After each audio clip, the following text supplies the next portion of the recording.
someone put this funny thing on here with like, oh wait, I'm live. What's happening, everybody? Gail's in here. What's happening, Gail? How you doing? Dave, my guy, how's it going? Sherry. That's about as far as I can go. Now I gotta focus on the road. So, apologies. Apologies. Apologies for the technology. Apologies. There we go. What's up, everybody? There's the crew. What's up, family? Hey, don't do it. They're doing it. Oh, they did it. Please proceed into my lane, sir. I didn't need to go there anywhere. Whatever. You should be real careful about how you word things. Proceed into my lane. Man. So you guys are hearing the robot in the distance. That's the Shambot. She's the voice in the sky right now. You make me sound like a vacuum cleaner. Hey, you shut it down, robot. So we're in the car here, guys. I'm driving back up from Salem. I just passed through Portland. I'm going to be passing through Southern Washington on my way back home to faithful Seattle. So so we're dipping. We're going to be doing some Q&A on the way back. I hope you guys can hear me okay right now. If there's issues with anything, go ahead and let me know in the comments. My Overwatch committee here, aka the Shambot, will go ahead and say hello. Say hi, Shama. Hi, everybody. There she is. Everyone says hi, Shama. I mean, I'm not looking at comments. So actually, I'm turning off the comments. I'm going to let Shama feed them to me because I don't even want to be tempted to look at that. So if I'm looking not at you guys, because the road is directly it's like 5 degrees that way. So we got to be careful about that. So really, I can make up whatever I want. I can tell you they're saying. You could. Whatever I want to say. But you do you really never know the difference. Do you want to abuse the trust of our faithful family and community out here? Can't say I'm really fussed much about it, to be honest with you. This one, I tell you guys what. But I want to do a quick recap. So just to kind of catch everyone up. So last night I had an awesome interview with Mike Peel, who is the president of Timber Unity, who have been doing amazing relief efforts throughout Oregon and Washington, and down into California, I believe, as well now too, for all of the displaced animals, for the displaced individuals who have lost their homes, all the evacuees, be it equine or other. But they're doing an incredible job of facilitating a lot of the relief efforts and the donation services. Weekend after next weekend, I believe, they invited me to go on a hay run from Klamath Falls up north, which is supposed to be, I believe, like 17 tractor trailers or semi-trailers full of hay that they're going to be convoying. And I've always wanted to ride in a semi. That was my dream at one point, was to be a semi-truck driver. Actually, my dream at one point was to be my best friend Jared's secretary, which is a messed up situation because he was encouraging it. He's like, oh, that's great. Yeah, I'll be a lawyer. You be my secretary. And I was like, yeah, I'm in there now. I'm going to be a secretary, guys. I'm going to have like my own desk, my own water cooler, a phone, Post-it notes. And he's like, yeah, keep going, bud. You're going to be the best secretary ever. So then I changed my goals and ambitions to being a truck driver, which is a similar situation. You got your own seat, your own water, Post-it notes if you want them, but you got a cool ass CB radio, you know. So anyway, but yeah, Timber Unity was great. Mike Peel is amazing, and you guys probably recognize him from 11 seasons with Axeman, which was an incredible show that had, it was all about logging in the Northwest. So. Good dude. And hey, if the phone's a little jumpy, guys, I apologize. It's just, it's hooked up to my windshield. So, and I hope you have the reception's okay. I don't know how it looks. How is it looking, Sham? Are you able to see it all right? Yeah, it looks good. I mean, you're frozen a little bit, but we can still hear you just fine. It freezes on us? No, it's all done. It's unfrozen. You're talking away. Well, we're losing a lot of viewers though, so. It's my voice. I'm sorry. I do what I can. This one. So, but we were down doing evacuation efforts with the animals in outside of Salem, and man, I got to tell you guys, it was difficult though. Not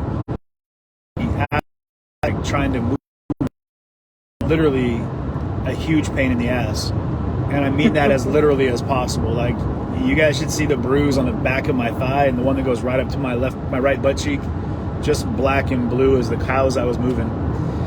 And but like getting through the locals, and you guys saw that like at the base of the fire in Paisley, like they were just mad that I was there. They were like, we don't care what you're here doing, we don't give a damn, get off our property. And then he was like, I want to press charges on these guys. And the sheriff was like, well, if they come back. And I was like, you can trust me on this, I'm not coming back. But the whole thing was really like, you know, off-putting. But to give credit where I mean, to give an understanding is that where I can appreciate is that this guy is watching this mountainside burn towards his fields and his livelihood. So he was just, his anger, I'm sure his temperature was up, much like everything around him. So he was probably just at a point where he was just angry at the world at that point for things he couldn't control, and somebody being on his property was something that he could control. So I get it, you know, no hard feelings there. And I hope that he was able to get, I mean, the fire crew there was doing an amazing job out in Paisley, guys. Like, seriously, they were bulldozing. If you watch the footage from the other night, you're watching them bulldoze right down at the base of the mountain, and like the fire line would stop. We got one house that we were looking at, and the fire line went, I mean, like 10 feet from the house. And as the fire line was moving, we're watching it, these bulldozers go flying through this field and just smash out like 20-foot gap between like the fire line and the edge of this yard, and the fire stopped right there. Like, it didn't go any further, but it was moving like, you know, like a couple feet a minute, just right up to the house. Then it just stopped, and it moved its way around the house completely. So hats off to the firefighters and all of the fire crews that are out there, volunteers and otherwise, amazing. And they're working themselves into the ground, guys. Like, when we showed up, Zach and I, like, we got to the staging ground as it was just getting set up, and it was wild because we didn't really know what they were doing, and they were just barely getting set up. But there's people that were literally like just in a sleeping bag, just laying in the grass. They were just, I watched like 5 or 6 people just pull a sleeping bag out of a bag, roll it out, climb in it, and just crash out right there in the ground. No tent, nothing, just, and that was like the day crew that just got done, and the night crew was like, you know, just pulling up in their trucks, getting ready to head out. So I mean, they're working around the clock to fight these fires, and it's just, it's really impressive to watch these guys work. So a big fighters and everything, and working as hard as they can to preserve livelihood, homes, and people's lives. So big shout out to you guys. But we got a chance to get a bunch of animals out. That was awesome.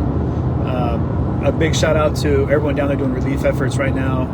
Cowgirl 911, the Vernonia crew, like the people that are down there that are really just collectively doing everything they can to help evacuate animals and to get people to safety.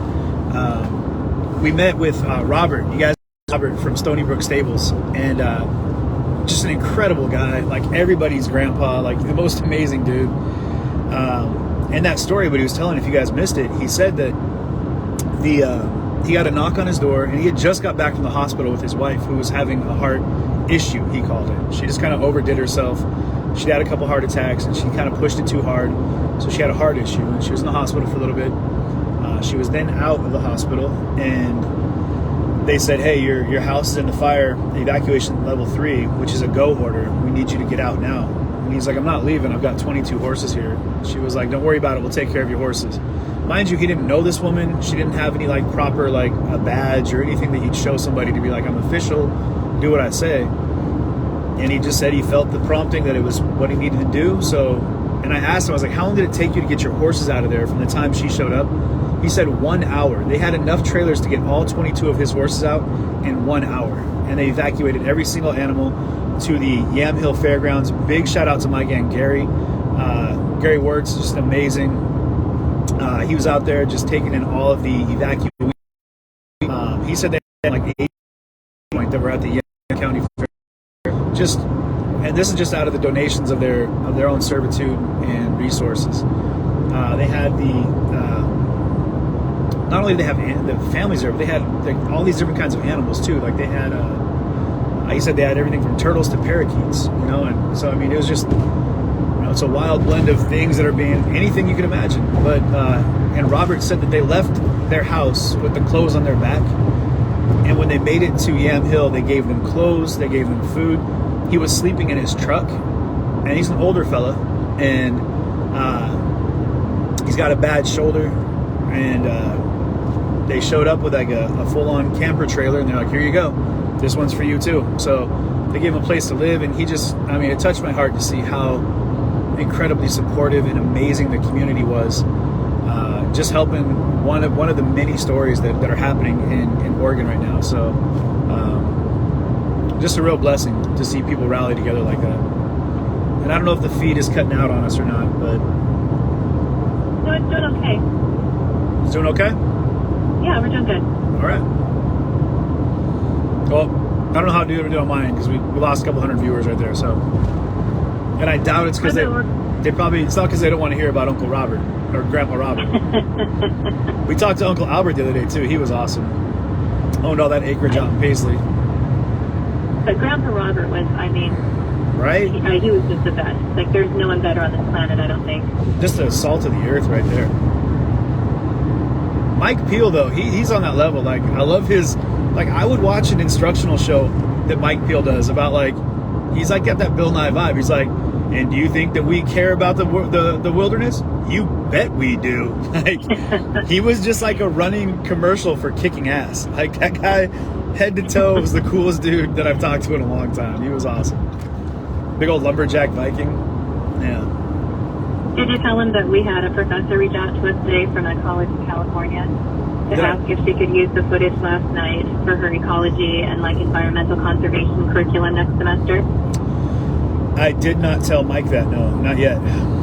Oh, I told him, but I was saying, did you tell your viewers? But I realized I just did. So take it away, CJ. Well, what Shama was just saying was that we had a couple colleges reach out and ask to use the interview with Mike in their curriculum moving forward because of how informative he was and just how incredibly knowledgeable he is.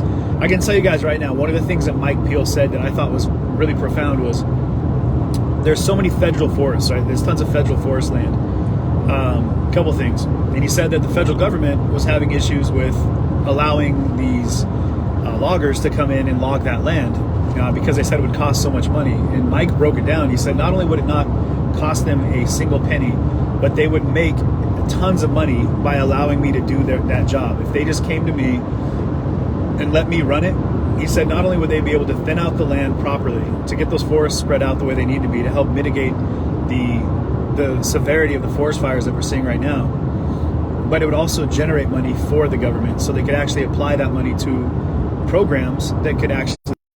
And immediately I was thinking, we're talking a lot about in the protest world about defunding the police and needing money for programs. And so all these programs immediately came to mind for not just things that would help work with the programs that are wanted out of the police department.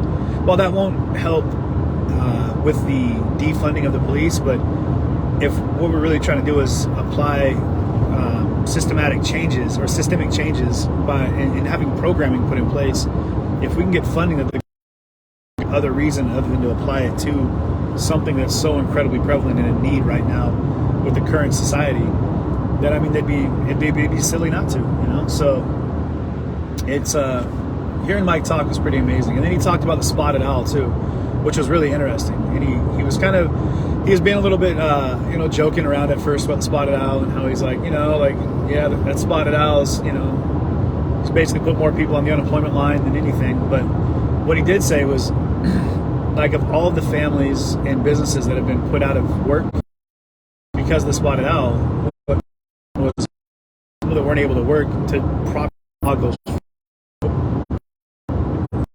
fires ravaged that entire area. The spotted owl, but all the other wildlife is now displaced or dead.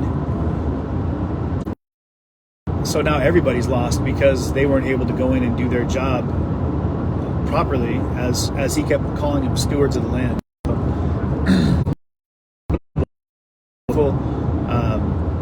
And he can throw a wicked axe, man. That guy was just on money with that double-sided axe. You know what I mean? So, You know, the thing that they pointed out is that he shows the other side of the logging community. yeah. Because it's like demonized so often, but to have him talk about how he pays more to get like eco-friendly trucks and he's very conscientious about what he does out there. I don't know, it just shows that you need to hear both sides of it. And they pay so much money for those trucks. Like they invest. Like his rig that he was showing me was over $100,000 rig. And the thing is, like the money that he puts into that, the time he puts into that, is to make sure that it's something that is, you know, conscientious, at least as best as it can possibly be for the environment. So that's a big deal. But and he celebrates the land. You know, he's not just out there clear cutting and trying to destroy. It gave me an insight on the forestry world that I didn't really understand either, you know, which was to say that, like, I thought these guys were out just like decimating the countryside or the hillsides and stealing all this lumber and killing the world. But he was saying that they can plant up to 100,000 trees a year, which is amazing. And the trees that he logged off his land by thinning out the trees and doing everything there, and that load that he had on the truck, if you guys watched that, he planted those trees himself 25 years ago, and he just milled those, or he just logged them down and sending them off to mill today. Actually, he was sending them off today. And in no way, shape, or form did it change even the aesthetic of his land. Like, you wouldn't even have been able to tell that he had gone to log the. I might be off. Like 8,000 board feet of timber will come out of that, of lumber will come out of that timber, which I believe is enough to at least build a house. So really amazing to see that, you know, there's a whole different side of the logging industry that a lot of people probably don't even know about. So I'm planning on going back, guys. I'm gonna spend more time with Mike Peel. Mike, if you're watching this, I'm coming back, buddy. You better clear a spot on the couch. I'm gonna be staying with you. You're frozen a little bit, but it kind of freezes and goes up and down. I think it's funny how you kind of like wormed your way into his house. He's like, okay, so we're standing out front. Like, hey, I don't even know how you did it. All of a sudden you're in his kitchen and then you're in the living room with him. He's got his feet up, and I was like, make yourself comfortable. He invited me in. He said, hey, come take a look at this tomato, because he was really proud of his neighbor's tomatoes. That they were massive. These big, like, what do they call them? Like, what kind of heirloom tomatoes? Like an heirloom tomato, yeah. Yeah, big, huge heirloom tomatoes. Like, they were the size of my freaking hand. And but he picked them up from a neighbor. So even for him, like, he's been out working himself to the ground, and then he had a neighbor make him dinner and dropped it off at his house and was like, hey, I know you're working hard. Here you go. Speaking of working hard, here's here's a fire department right here. This is is it the Kalama? Yeah, Kalama, Washington Fire Department is rolling right next to me right now. But yeah, it's community, definitely. Amazing. You know, I gotta say, that's like the running theme that I've found for the last several months is community. Like, in the wake of a lot of tragedy, in the wake of a lot of adversity, like, people have come together, and we may not always appreciate the other side of it, but as a community, we can appreciate that there's some common obstacles that the world is facing that we can work on together. So it's been really beautiful to see people work together and come together like that.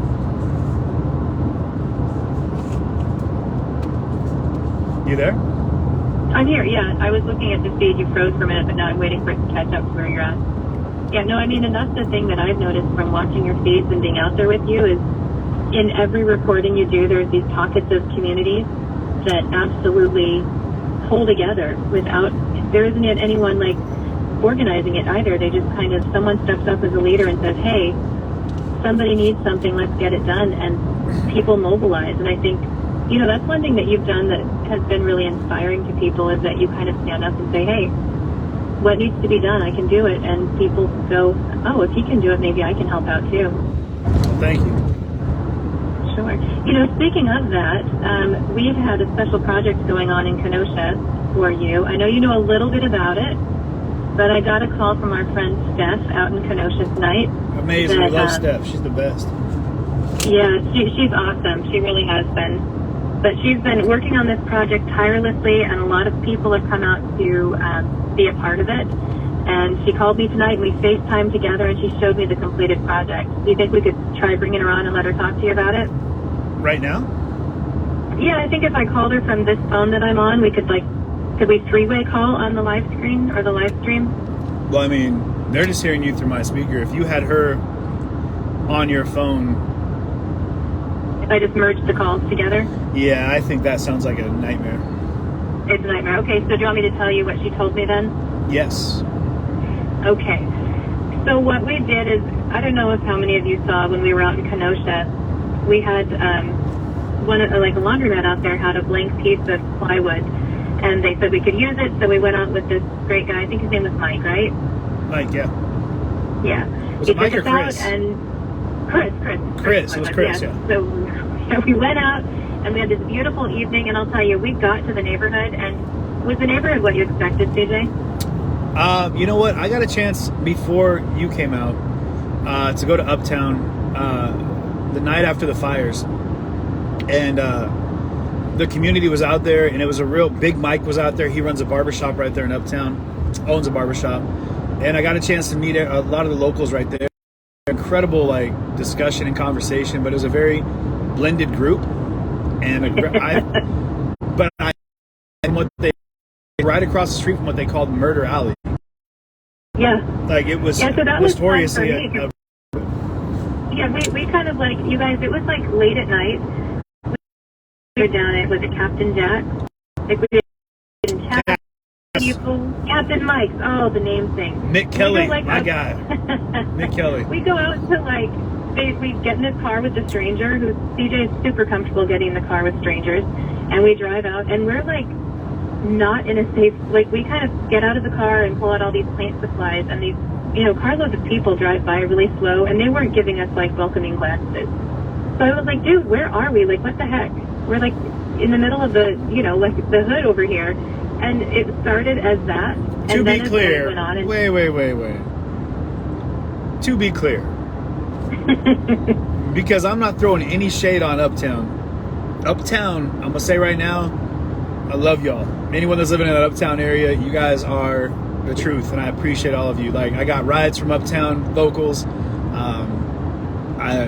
I did what Shama's missing for her. Let me tell you about my sweet sister here. She hasn't exactly lived a rough life, we'll say. She hasn't really been out there in the mean streets. Not that I feel that Kenosha's the mean streets at all. I'm not saying that. What I am saying is that when you see a car slow down, you're saying I'm a pansy. You're soft. You're kind of soft. Yeah, you're kind of soft. Well, no. Darling. Because what she's not failing to mention is that the cars would slow down, and when she got nervous, then the windows would roll down. It'd be children that are like, "Hey, it's CJ," or "Hey guys, can we get out and paint the wall?" In the car, I don't trust you.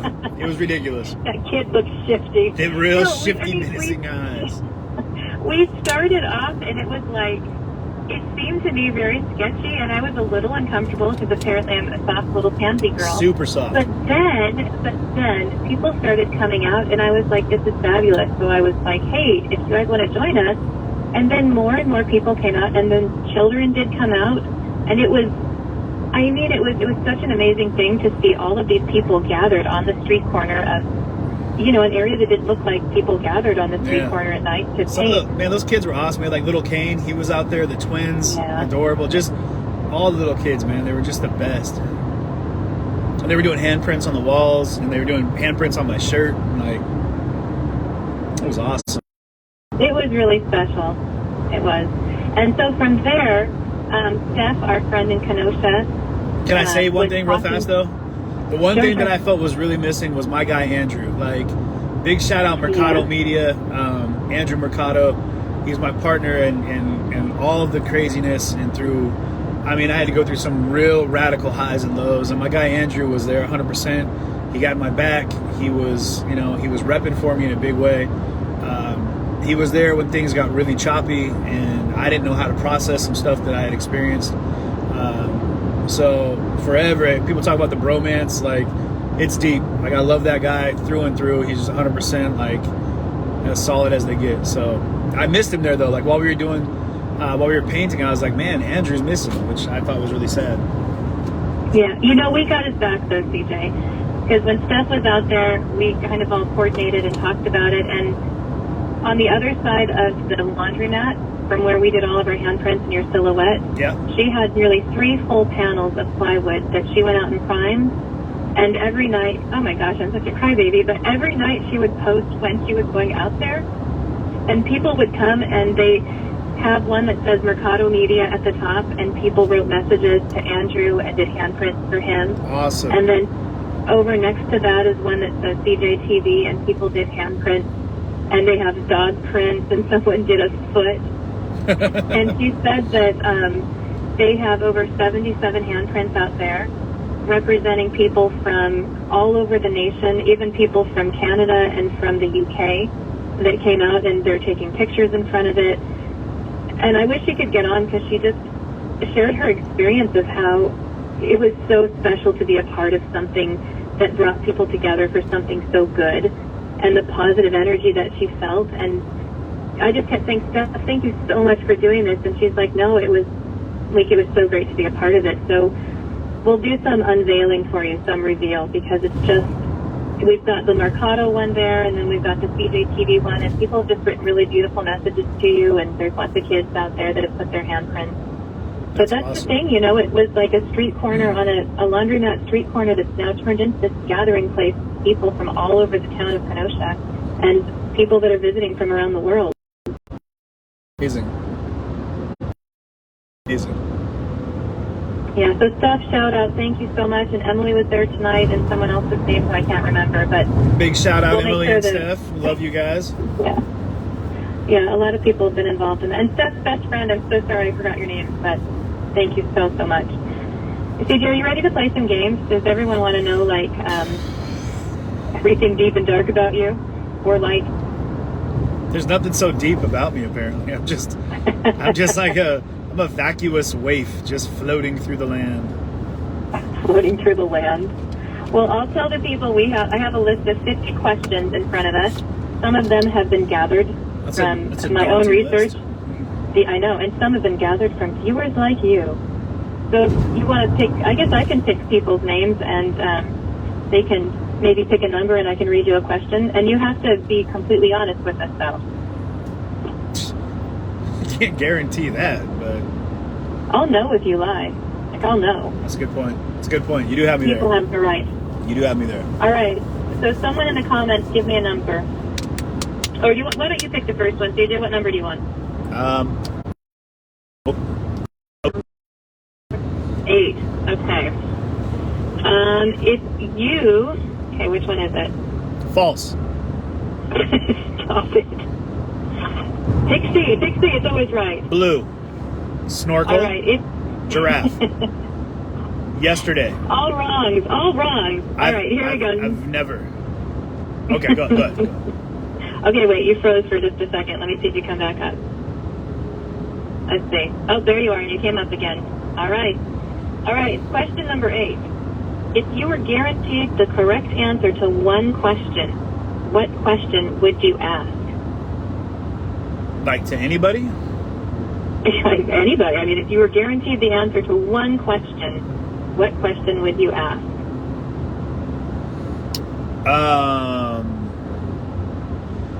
How many jelly beans are really in that jar? Because my entire life, I've always had those games where it's like, guess how many jelly beans, and you never see who wins, and you never hear how many, but I always would, like, I tried so hard to get the math on it, and I never knew. So I really want to know how many jelly beans are in the damn jar. And I want a straight answer. People in the comments, I'm sure that you guys can think of better answers to that question other than What's anyone else have to say? What are some answers? Say. Yeah. Let's see. Hold on, my stream is catching up. I don't know. I just feel like I'd want to ask God a question, but there's so many. You can't ask God. There's exemptions in these games. You can't ask God a question. You don't make the rules. Well, if that's a rule, you can't. Okay, you didn't tell me I could talk to God about it. Like, hey, God. Not that I feel like he would lie.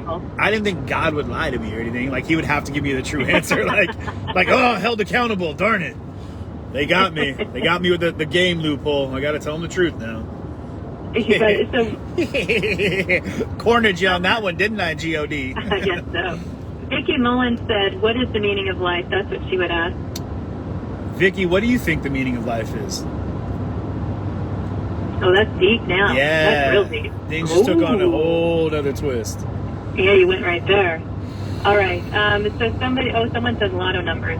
They'd want to know, I was thinking that, hey, lotto numbers. no joke, like I would want to know, like, Keno, like what ball is going to, like, what are the numbers? Because, I mean, all it takes is one. But, hey, you gotta play to win, right? You got to play to win. And some lucky dog's got to win it. That's funny. Do the all right, so, so what else? They're all saying, like, Powerball winning numbers. Okay, so someone named Wait. They're still saying Powerball winning numbers when God's on the table? Like, come on, guys. Like, God. You could ask God, and they would ask God. They're like, well, God would know, actually. He would know. Okay, what is the winning Powerball numbers? Yeah, well. You get the big guy on the phone, and you're like, so, this may sound a little shallow and perhaps superficial, but... You know what I've always wanted? Like, to be able to have anything that anyone lost. Like, if I had... like the cosmic lost and found. Because What's your profession? I've lost a lot of stuff in my day. I've lost my wallet. I've lost a lot. Sanity, my heart. You know, like I would love to have the lost and found for the cosmos. That would be amazing.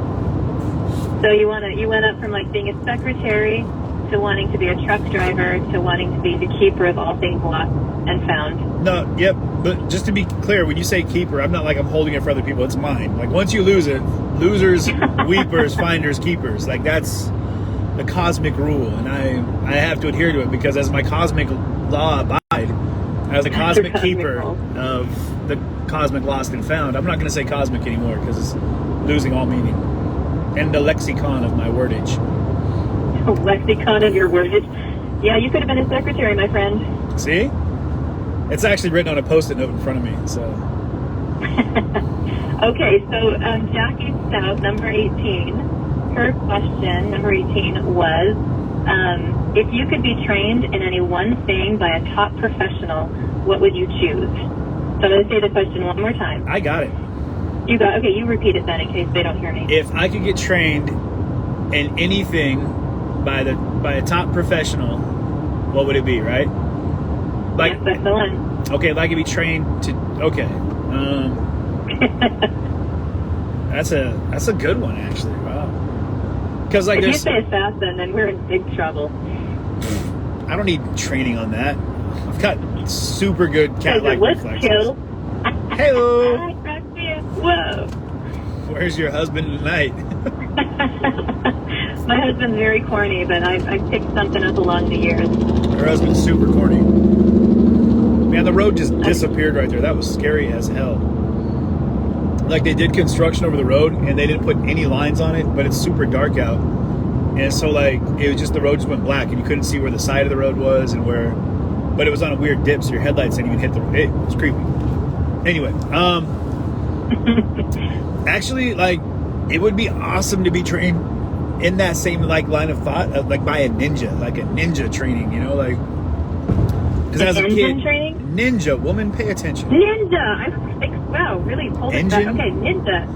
You want to be CJ? I remember you trying to play with little kids' stuff, or like what are they called, nunchucks, and you'd smacking the crap out of our older brother Adam. Like CJ's flinging him around like he's some ninja, and he smacked Adam in the top of the head. Maybe I don't need training then. I was a natural born ninja. I don't know. But also, like, I think it'd be cool to be I've always wanted to be able to sing. Like, and play piano. Like, growing up watching you play piano always intrigued me, you know? And, like, so I've always wanted to play the piano. But I've got, to be honest, like, my fear, like, I've always had a fear. And I think this is something maybe a lot of people have. I have a big fear of mediocrity. And I'm not really afraid of failing because it's okay. Like, you just fail, you can just keep trying until you succeed, right? There's like pass fail in that one. But like, I've always been pretty good at what I've done in life. You know, I've always been good at sports. You know, I've always been pretty good at, scholastics. I get along with people socially. So like, I've always been able to kind of check the boxes, but there's all these things in between that I've always thought about doing. But as life kind of progressed, I got to a point where I I got afraid. I think I've just become afraid to do things that I felt I might not be like exceptional at. And like playing piano would be one of them. I would just be like a mediocre piano player. But I'm at a point now in life where I think I've gotten over that hump, and now I actually really would like to learn. Like, you can teach someone how to sing, how to control your voice. And I've always liked doing poetry and spoken word, and I think that it'd be awesome to be able to write out lyrics and actually do guitar. So instruments, like if there was like a world-renowned like instrumentalist, like someone who's just super well versed at,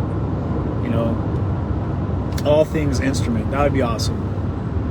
So like you want a professional ninja piano playing flutist is what you're looking for. I didn't say flutist. You threw that in there. You said instrument. Okay, you threw in flute. I said piano playing ninja, maybe yes.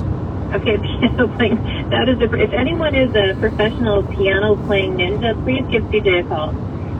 Hit us up on the inbox. All right, Rebecca Gabbert says number 38. So let me go to number 38. Number 38. Okay. Let's see. What makes you feel unattractive? A dimly lit car ride with a weird dome light. You have to be honest. Yeah, no. What do I feel makes me feel unattractive? No, like what makes you feel unattractive? Oh, okay. Personally.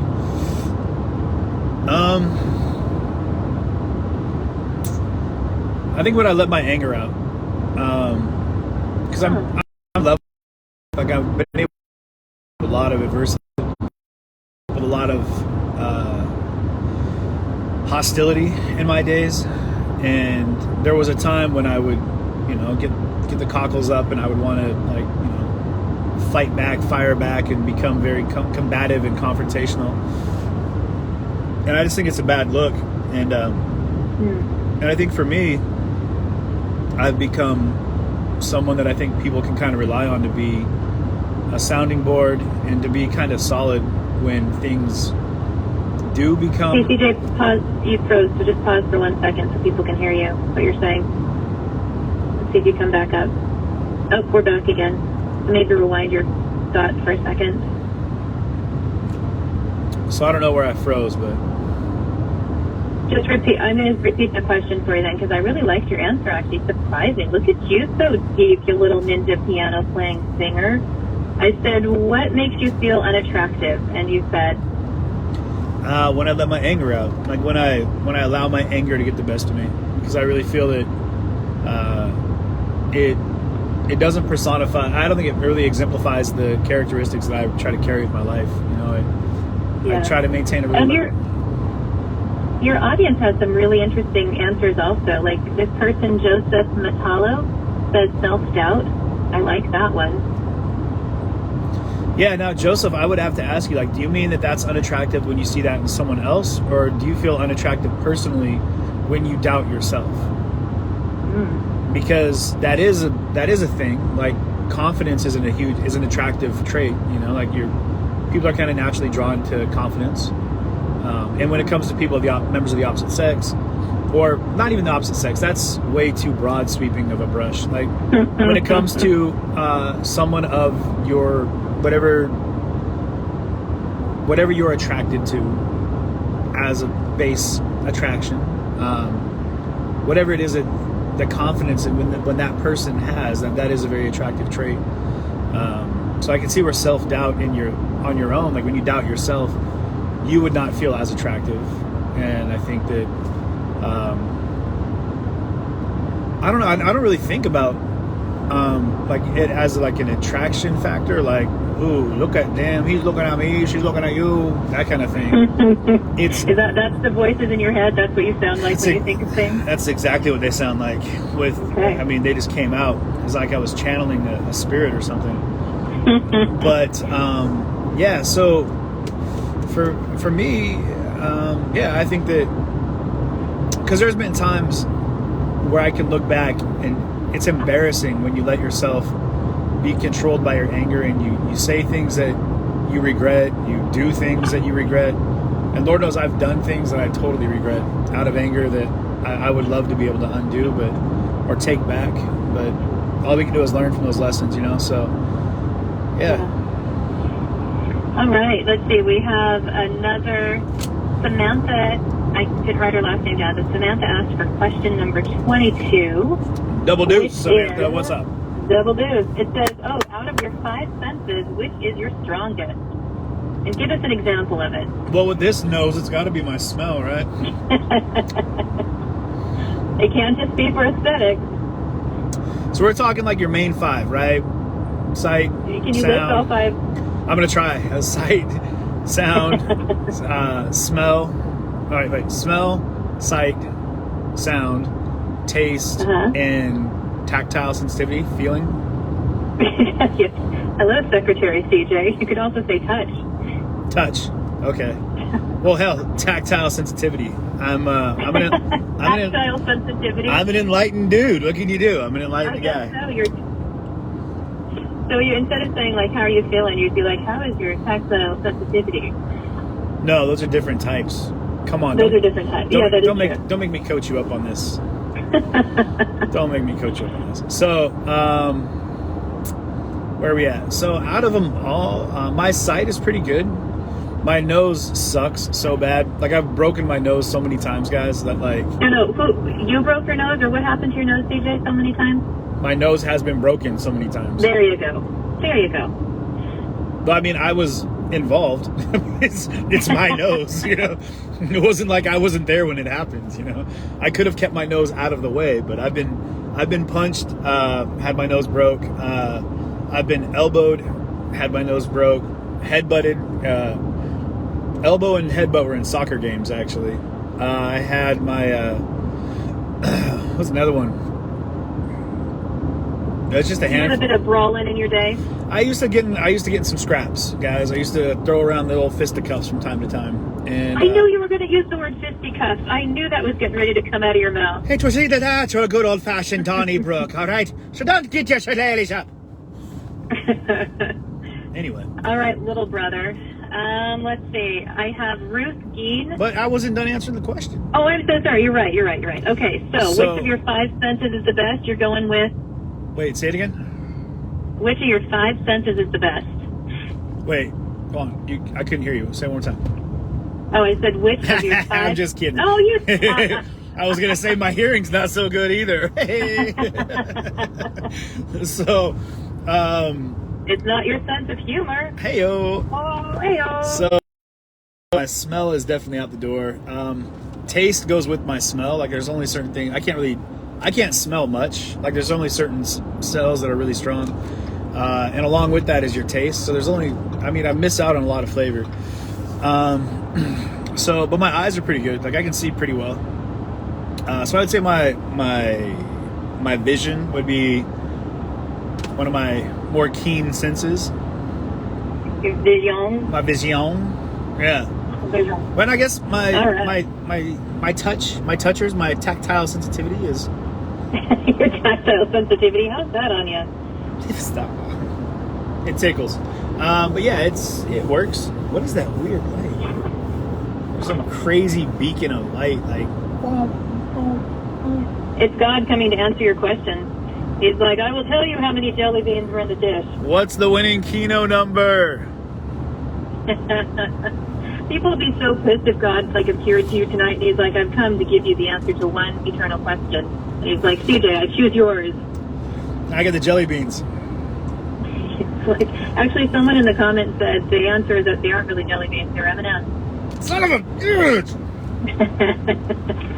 Wasted opportunity. That's messed up. You know what's funny, though, is one of the gambling things that we were talking about at the house at dinner the other night that they do out in Wisconsin is they take these frozen lakes, right? Like, you have a frozen lake, and they take some beater car and they park it in the middle of the lake, and have a bet about what going to fall through the... Where is this done? Just Wisconsin, other places where they have frozen bodies of water. But they were talking about it at dinner, and it killed me. They have a betting pool where people can win like tens of thousands of dollars if they bet the right time and day that the car falls through the ice into the lake. Really? And can you imagine being the person that has to sit and watch that every day? Like, just watching it with with a clock. Like, nope. Nope. Nope. And then what happens when it does? Does it like pull some ripcord and fireworks go off and like, you know, dancing girls come out of the clouds? Like, what happens? I want to know. So if anybody knows of any one of these like frozen lake car situations, please tell me, because I got to get in on that betting pool for next year. So these are the things that CJ thinks about late at night. He's laying down to go to sleep and he's like, man, there's a guy watching a car on top of a lake right now. Seriously, like that's his job. Like he probably gets a percentage of the purse, but he just has to like stare at this car on a lake, like rocking in his chair, just staring away. No. He's in a rocking chair on the lake, CJ. That's what's happening. With a blanket folded over his lap, watching reruns of Murder, She Wrote or Matlock or whatever. And Murder, She Wrote. Yeah. That's what she went with. Just doing Angela Lansbury all day marathons. Yeah, basically, you know, something entertaining like that. What do you do when you're not watching the ice melt, you know? You're watching the grass grow, whatever. Anyway, moving along. Angela Lansbury. All right. I need a number, audience or viewers. What number do we want?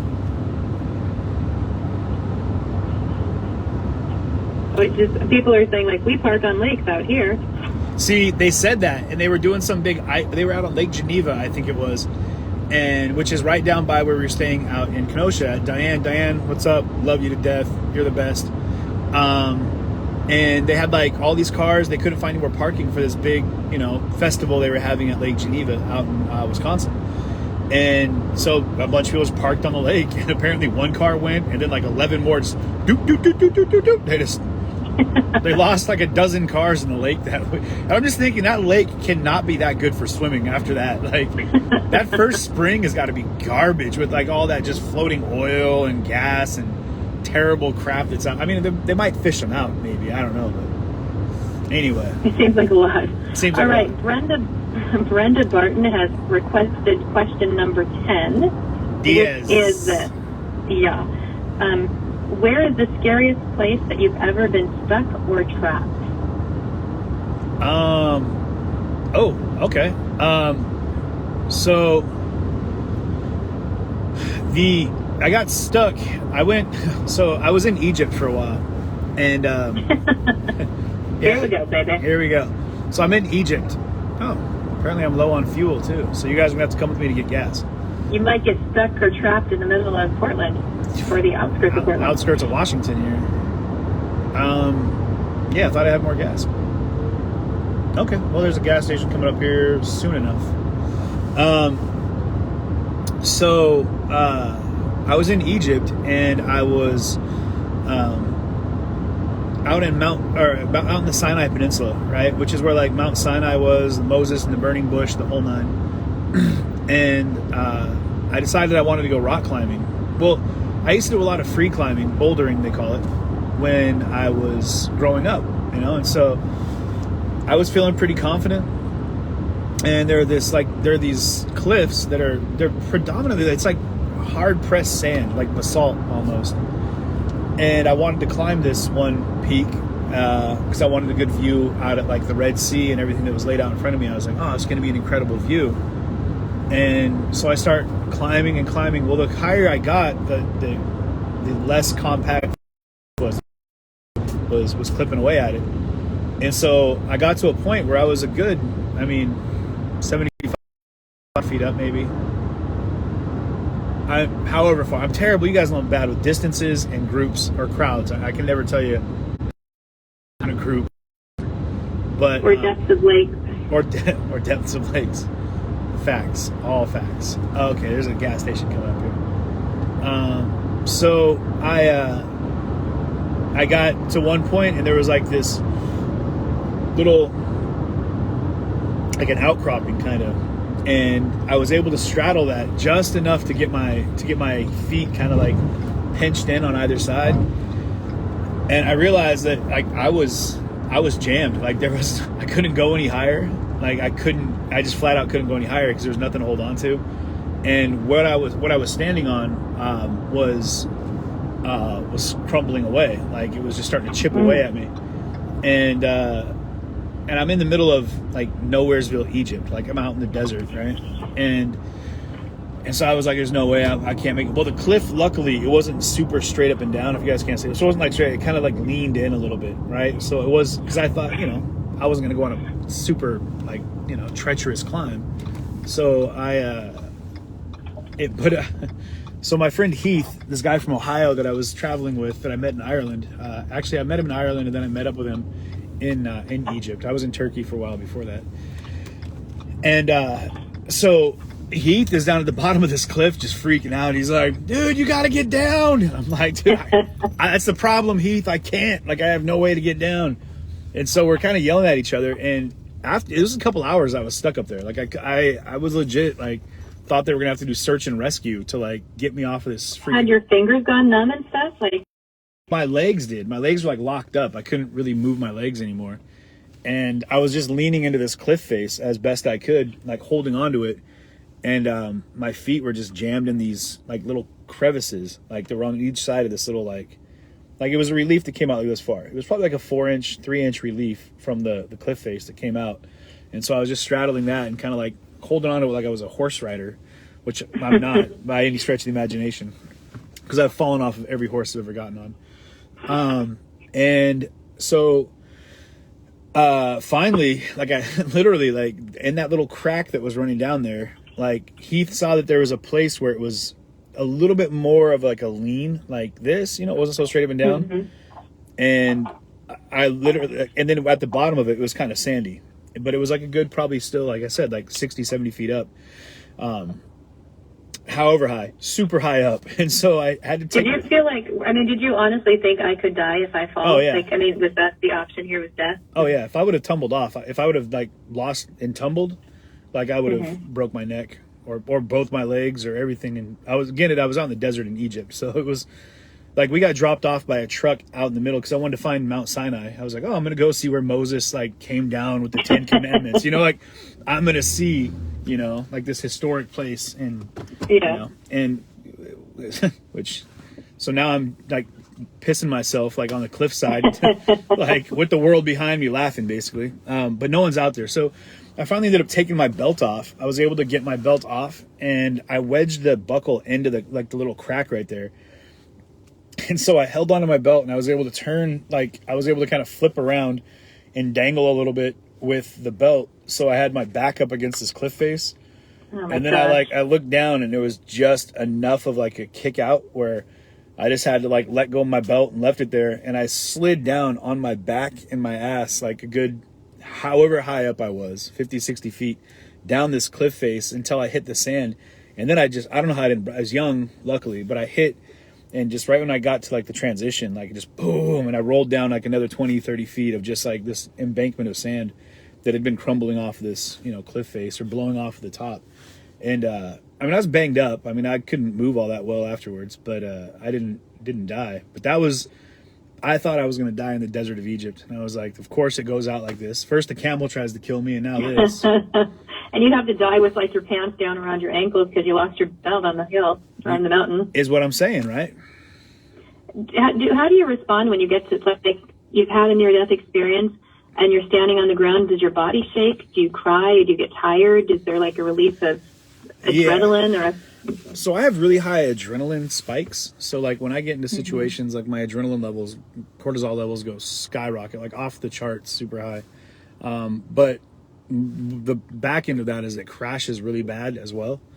And so, I'm one of those guys that gets really kind of like, I get really shaky and I get emotional. I get pretty emotional. Like when my adrenaline dumps, like emotional crying or emotional anger or like... No, not anger. Like I get just really like kind of weepy, I get real teary eyed. And, honestly, like the spikes, like, especially when I was out in Kenosha, I experienced that in a big way, like with the fires and with the shootings and, just everything that was happening. Like I found myself getting these radical spikes and then for whatever reason, I'd have to like set my feet down for a minute on top of a car and just kind of pace and breathe, like try to catch my bearings, because it was really like, I just would find myself super emotional. So yeah, it was. You come by it honestly. We're a family of ball babies. We feel things very deeply, and we just are willing to share that with our eyes. Very empathic, very really empath type people. So yeah, that's true. Do you need to get out and get gas? Yes, I do. Okay. So you guys talk amongst yourselves. I'll be back in a moment. Oh, that's a lot of pressure. Jeez. All right. I'll be back in a minute. I'm gonna have to fill up while the car is on. Can I do that? Here, I'm gonna. If you can't, we'll have it all on my feed. Hold on, I don't know if you can stay with me. Are you still on there? I'm still on here, yeah. Oh, perfect. It works. Good deal. Oh, good. Then you're not going to blow yourself up either. Yeah, I'm gonna stay alive. I appreciate. Yeah. I'll be back in a minute. He's not driving, everybody. He's No, I am. He's driving. I'm sorry. You can't. Go away now. I'm talking to the people. It's throwing me off.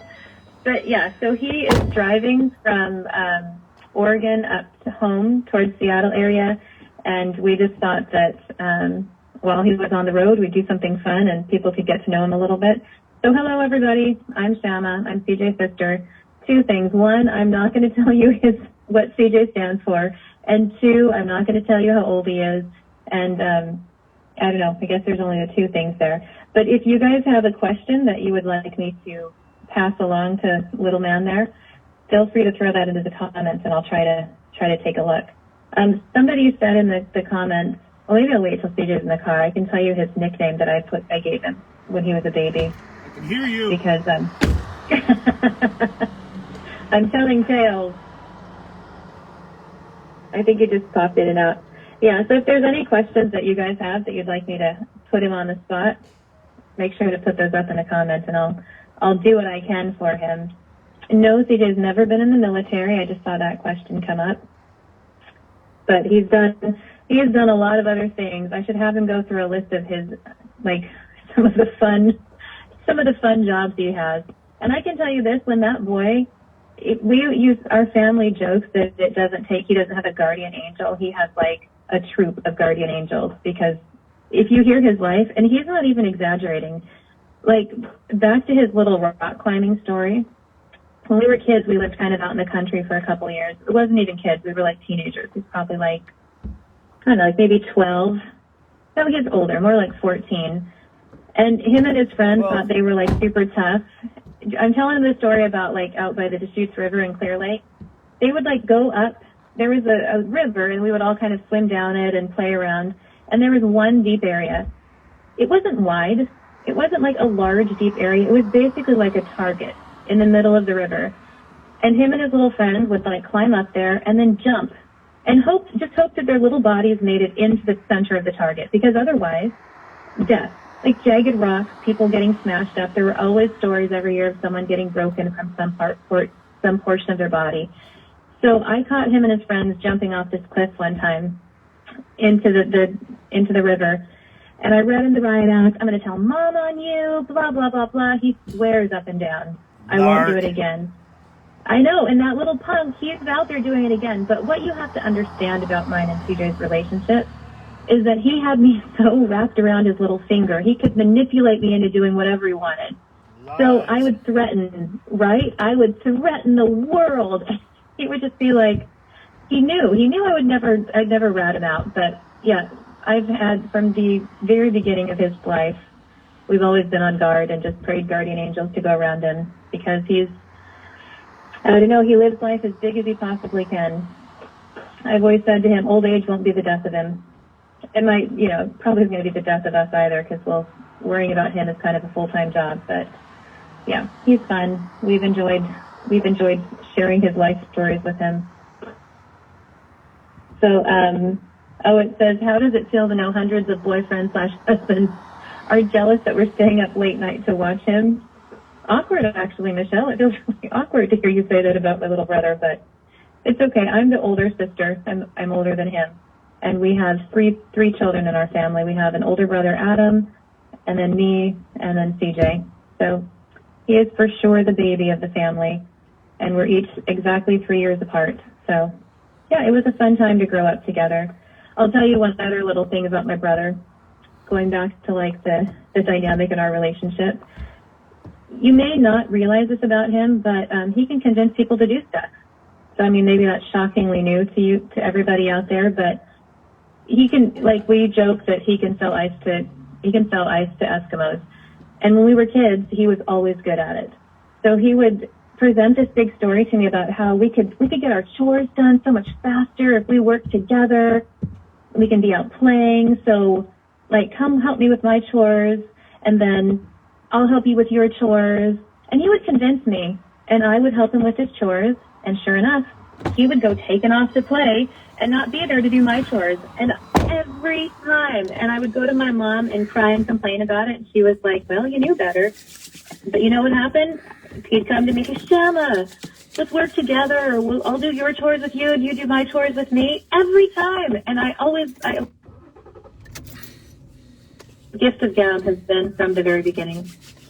Well, the one thing true about that is The one thing true about that is we do have a mother. That is a fact. So moving on, I mean, we do have a mom. She did make us. She is the breeder supreme. The breeder. I am not telling her you nicknamed her that. I call her breeder all the time.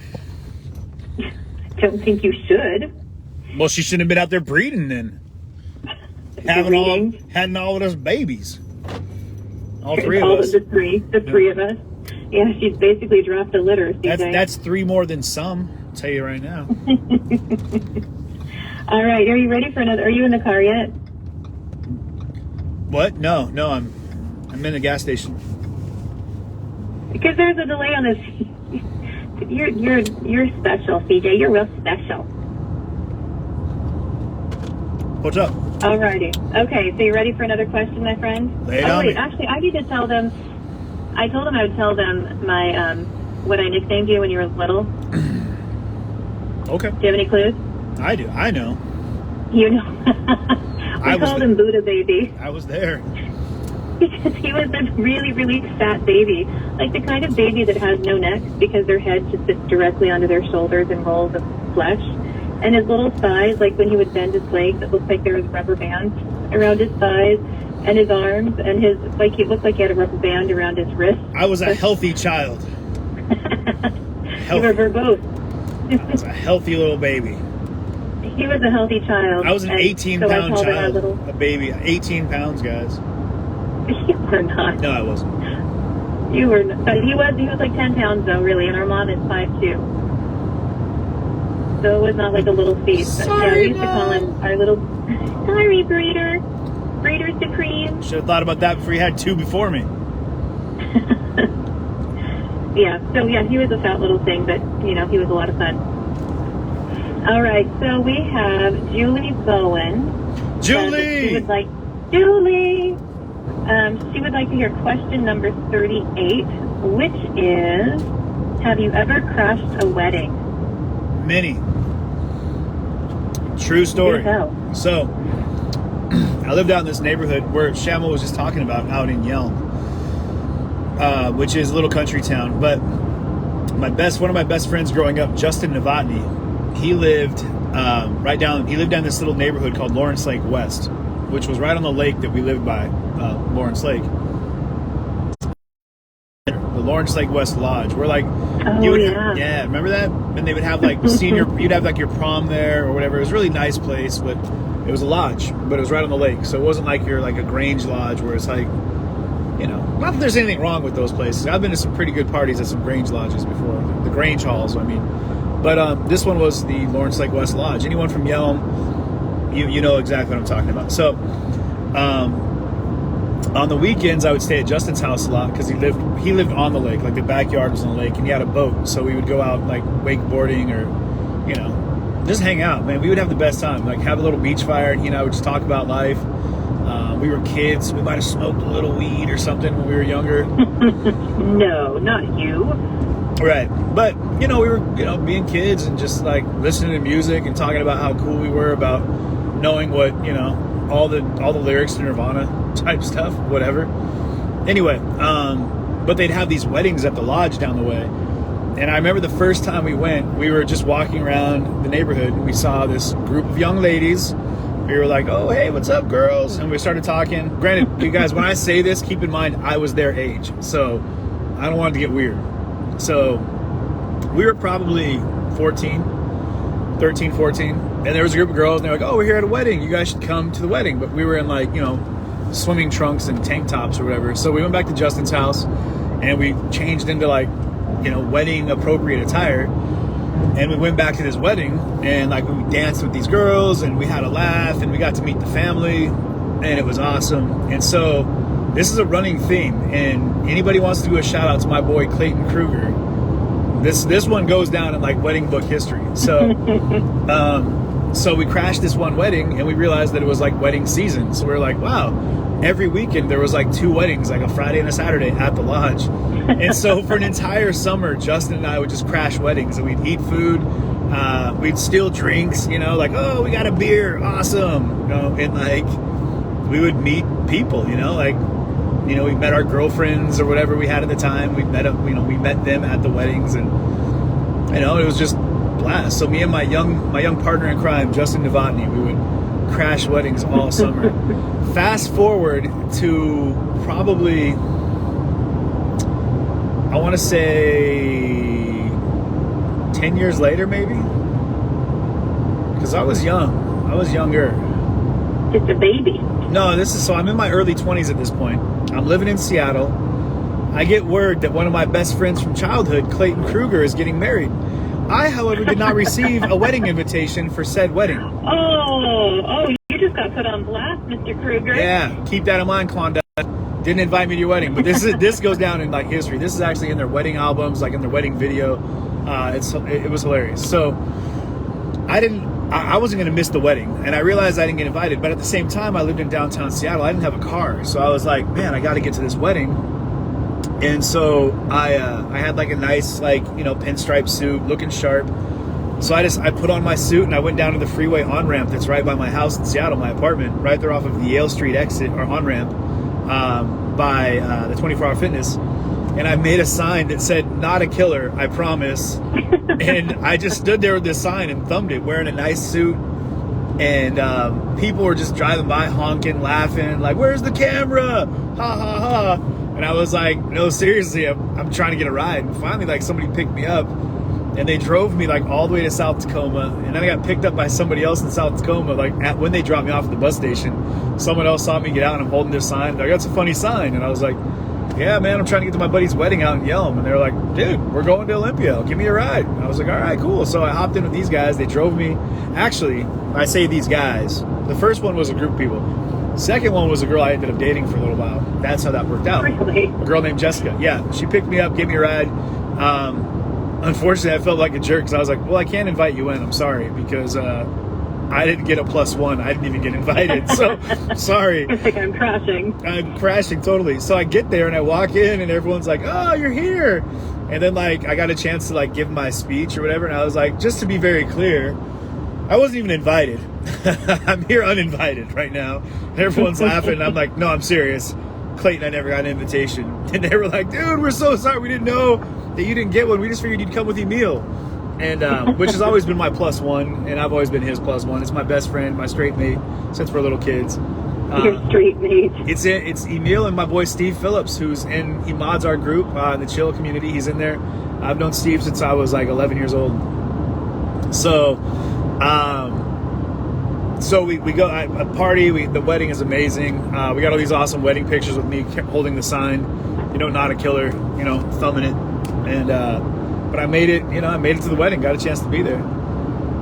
And then serves him right for trying to keep you out, man. So to cap that story off, so my best friend Emil is there, and we're getting a ride, and I'm gonna ride back to town with him. But they had all this like prime rib, like they had like this really perfect prime rib. It was rare. There was some of it that was really rare, kind of bloody rare, right?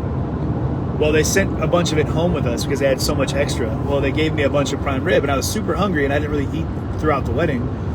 And so I'm sitting in my best friend's car, and we're getting ready to head out, and it's dark, and I was tipsy off a good time. I don't know what I'm talking about. But I'm eating this prime rib by hand, and I'm not paying attention to the fact that the juices is actually blood that's on the prime rib. Ew. And it had like dribbled off my chin and on my shirt. And we go to Four Corners. Remember Four Corners? I do, yeah. Yeah, the gas station right there. We get to Four Corners, and I walk in, and I ask the guy whatever I ask him for. The dude he gets his hands up. He's like, bro, I don't want any problems. I'm like, go ahead. I had like blood all over my chin. There was like blood on my hands, blood on my shirt. Like I have the rawest piece of like prime rib that you could possibly get. So that happened. Good times. No one was giving you rides after that, huh? Yeah, right. Didn't look like a serial killer before. Afterwards, hey-o. So yeah, I've crashed a few weddings in my day. I think, it's funny because I'm reading these comments and people are not shocked by that, interestingly enough. You know what, our cousin Brandon Landry got on though, and I asked him if he had a question for you, and he wants you to tell the story about bumper shoot. So I don't know this story. I don't know what's about to happen. Oh, bumper shoot. Oh, yeah, bumper shoot. So again, my best friend Emil, and... wait. Quick, one of the questions that... Have you ever given someone a nickname and it stuck? So tell him what Emil's nickname is, CJ. Emil's Jaime. No, Brown Bear, come on. Brown Bear works too. He's always been Brown Bear. But I got another brown bear in my life. My guy John, man, he's also my big brown bear. Neil's little brown bear. But yeah, brown bear. Brown bear stuff. All right, back to bumper shoot. You have to explain to the people what bumper shoot is. So they probably don't know. Bumper shoot in Seattle, guys, is like a massive festival where all these huge name bands come in and play. And it syncs up with the Dave Matthews concert that always goes on out in Eastern Washington. So Sasquatch Festival, there's big, huge festivals that happen in Washington. Bumper shoot this year before last, 2 years ago. I believe it was 2 years ago. So you have to pay to get in, and then you have to pay to get into the concerts, and you have to pay for all the different, wristbands you get, whatever. Well, I called my buddy Emil, and I'm like, hey, man, let's just go to Bumper Shoot and see what's happening. We can go ahead and people watch, we'll hang out, whatever. No tickets and, no access at all. And we get my roommate at the time, Trevor, to jump in with us. So the three of us get to downtown Seattle, to the Seattle Center, which is like where the Sonics used to play at the Key Arena, and they've got like the big fountain there. It's the base of the Space Needle is where that's at. So we walk up.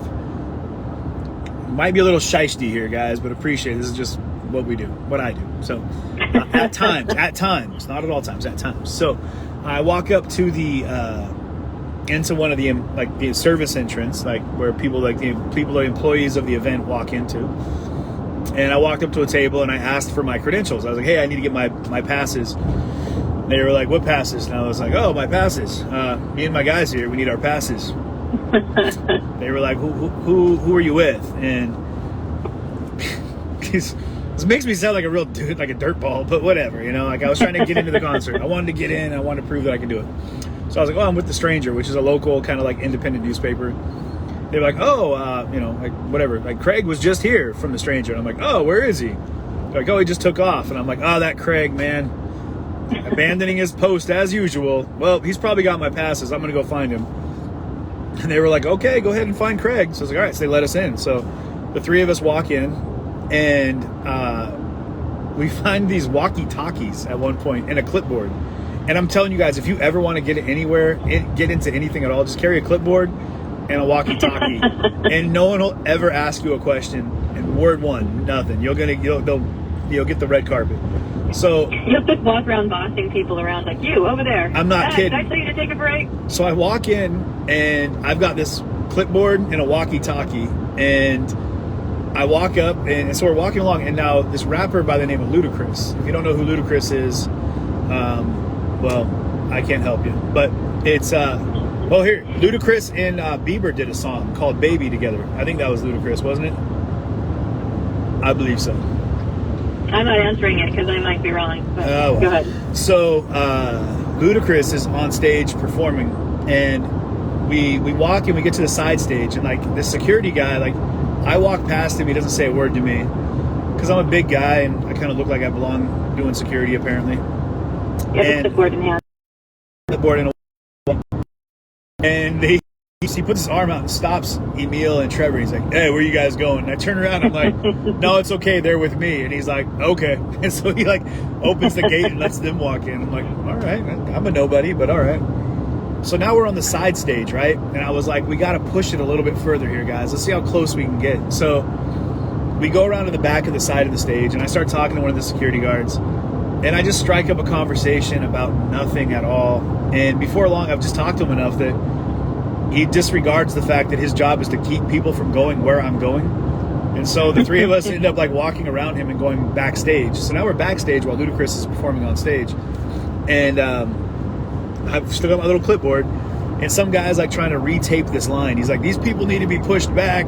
They shouldn't be here. And I'm like, oh, I got you. Let me help you out with that. So I'm like, you guys shouldn't be here. Just me and these other two guys that shouldn't be here.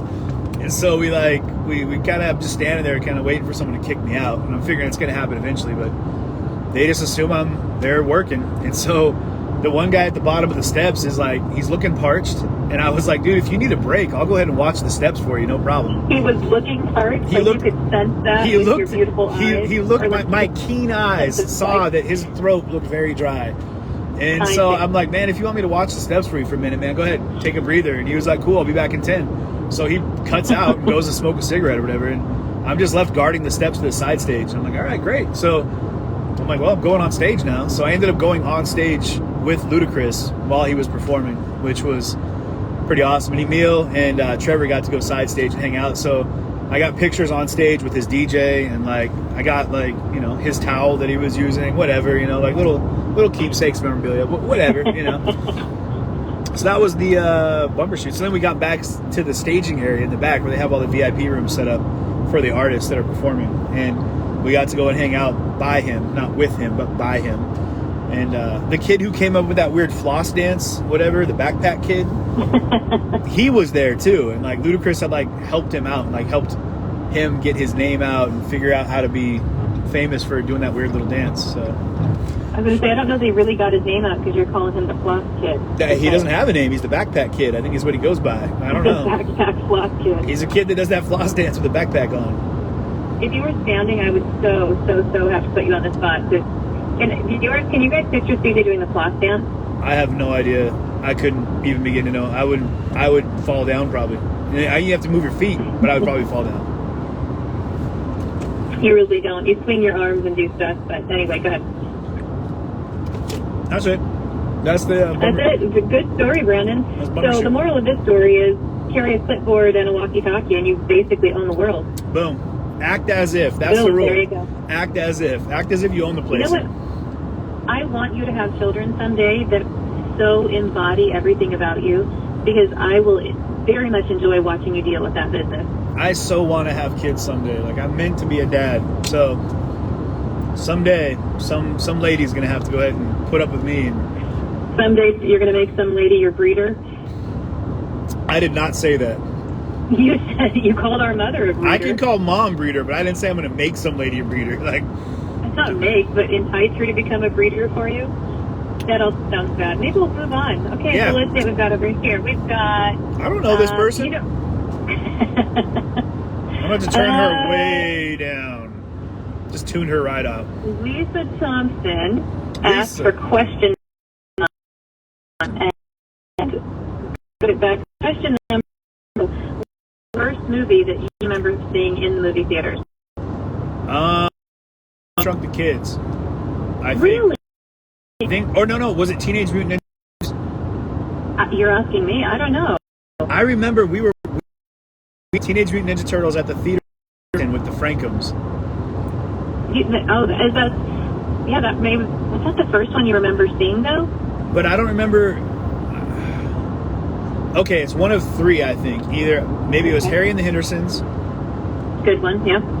You guys have to check this one. Which one came out first? Because I was really small. Harry and the Hendersons, Honey, I Shrunk the Kids, or Teenage Mutant Ninja Turtles. I think one of the three. So I feel like it's Harry and the Hendersons would have been the first out of that group. Right? It was one of those, or maybe it was Howard the Duck. Howard the Duck. I remember we had Howard the Duck and Adventures in Babysitting. Like they were either on a VHS. Yes, like they, for whatever reason, those were shared on the same VHS tape. That's awesome. I totally remember that. Yeah. Do you remember a movie when we were kids that scared you? All of them? I mean, I was scared. It was a super we sissy. we were sissy-ish, actually.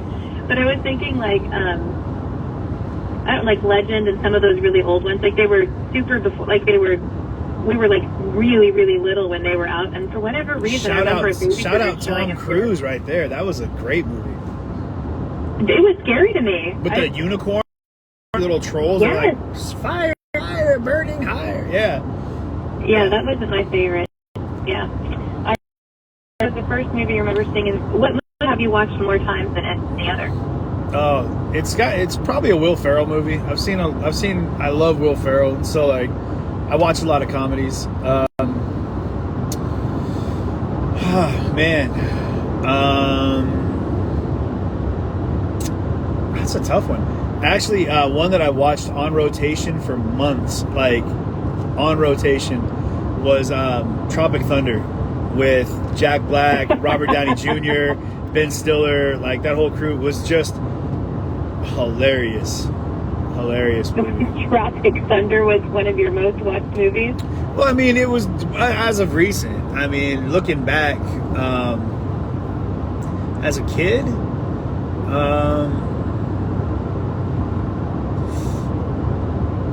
yeah, I don't know. As a kid, there was a Super Ted that I watched over at Grandma's house.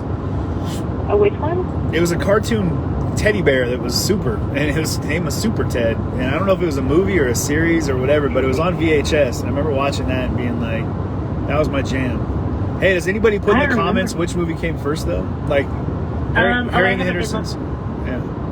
How is this person seriously, like, literally, I'm driving next to someone with organ plates who's flipping their cigarette out the window. Like, ashing out the window. That is the worst. As we're driving through, like, clouds of smoke because of wildfires, as we're driving next to, like, 3-foot tall brown grass. Oh my God. What a dipshit. Oh, you know what people are saying that I remember seeing? I think it was in junior high when I saw it for the first time.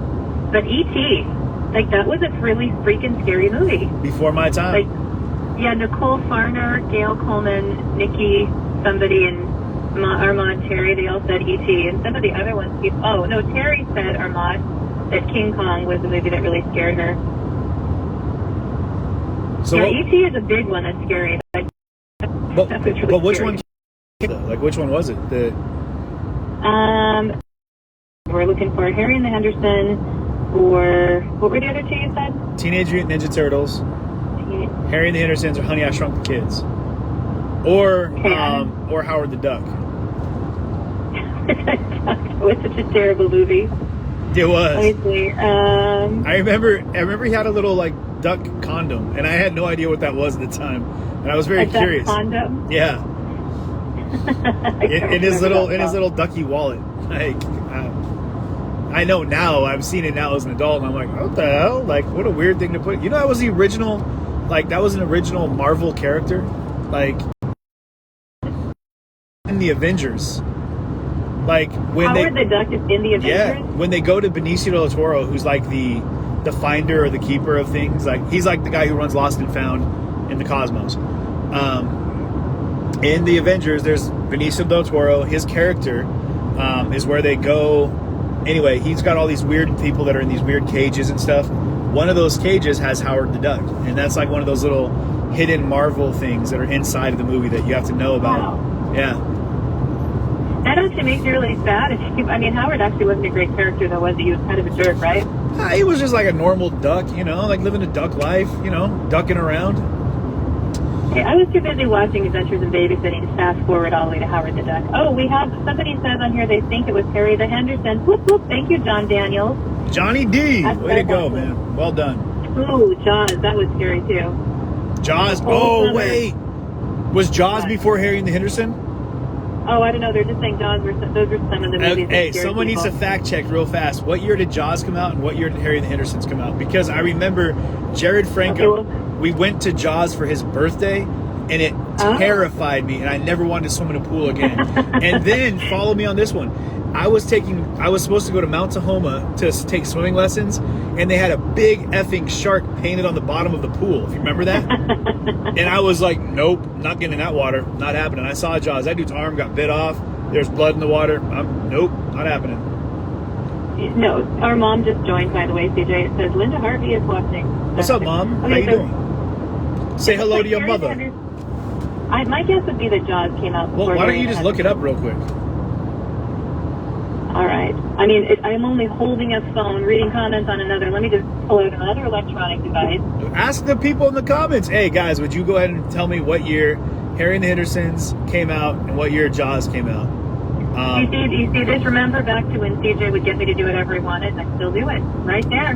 Jaws is 1978. Thank you, Julie Bowen. There you go.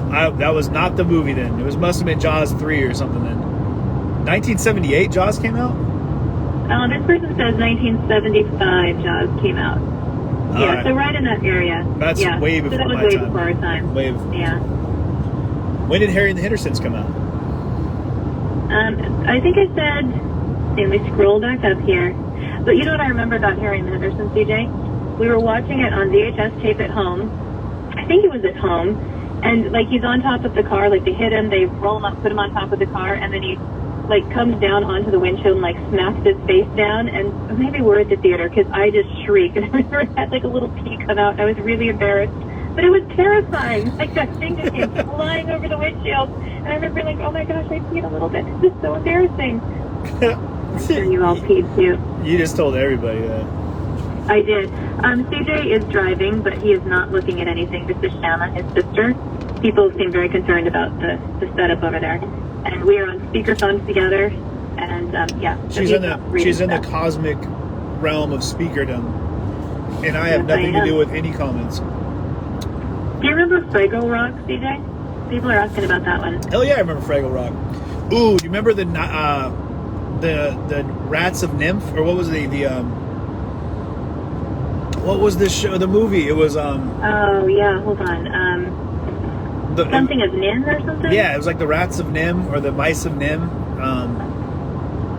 Somebody throw that in the comments because that's Shama. Yeah, someone have to look that up. It's what was that one? It was super crazy cool. Yeah, so Harry and the Hendersons was 1987. So even that would have been like. We would have been pretty young to go to that, too. I think that might have been the one, because I was super young, but I think that, like... Yeah.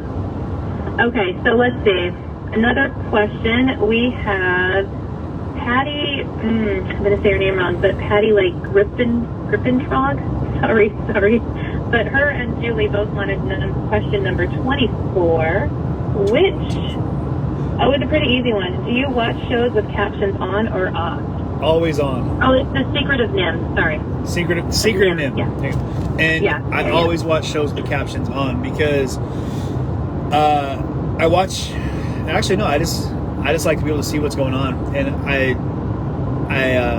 have, I've always had roommates, so you never want to have the TV too loud. So, but also, there's a lot of shows I watch that have thick accents, and so it's hard to hear.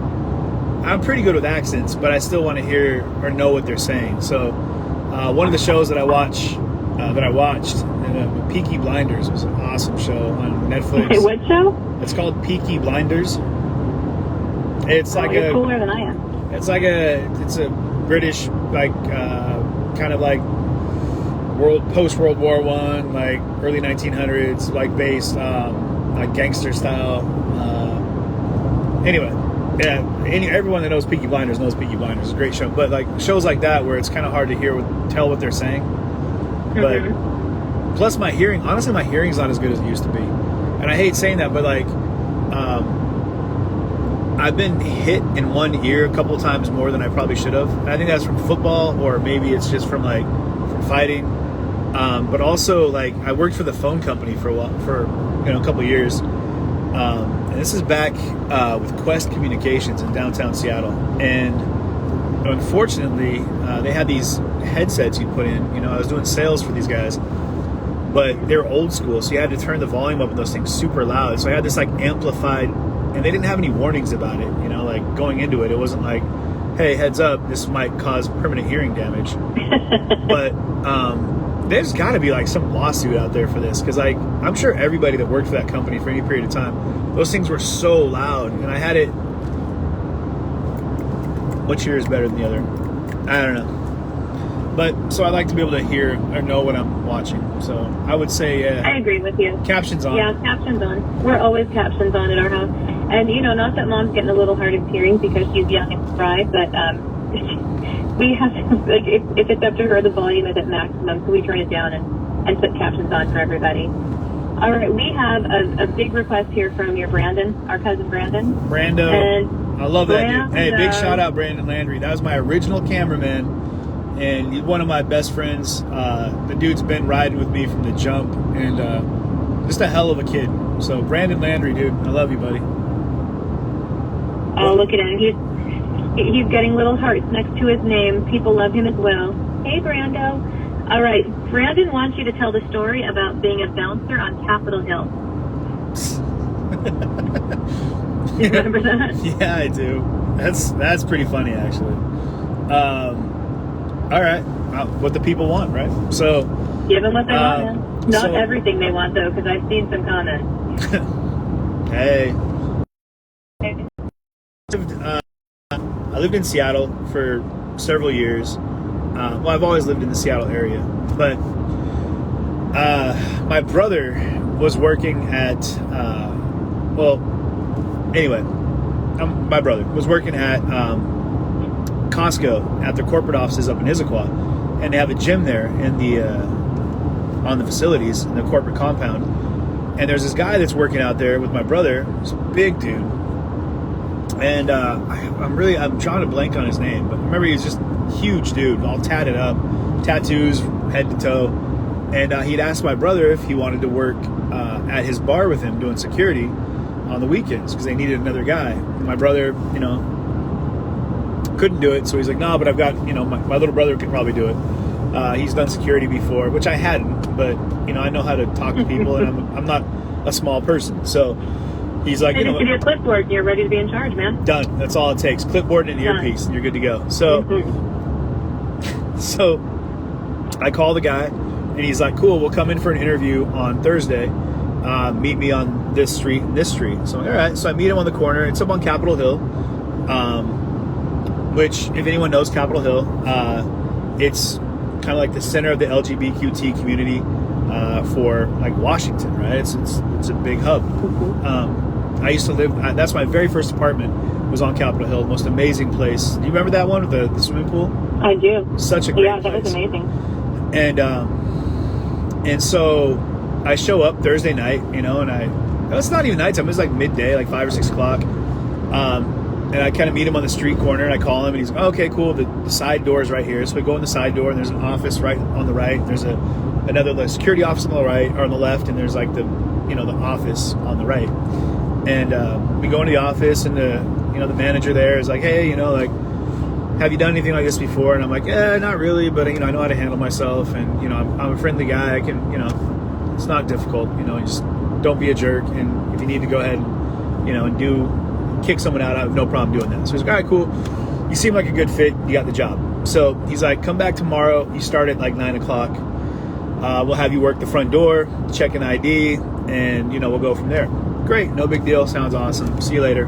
I head home. I put on my shirt, my security shirt that they gave me the night before, the next day, and I go to work. I park down the street, and I walk up, and it's still kind of early. No one's really there, so I'm at the front podium, right, like right in the front entrance, and I'm sitting there, and I'm checking ID, and mind you, it's like the epicenter of the gay community, right, like the LGBTQT community, like right there.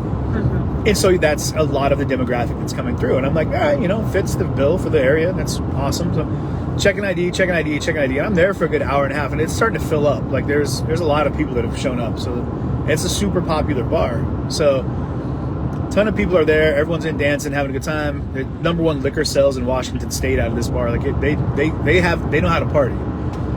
So I'm walking, and they're like, they get me on a little headset, little CIA style headset receiver, whatever.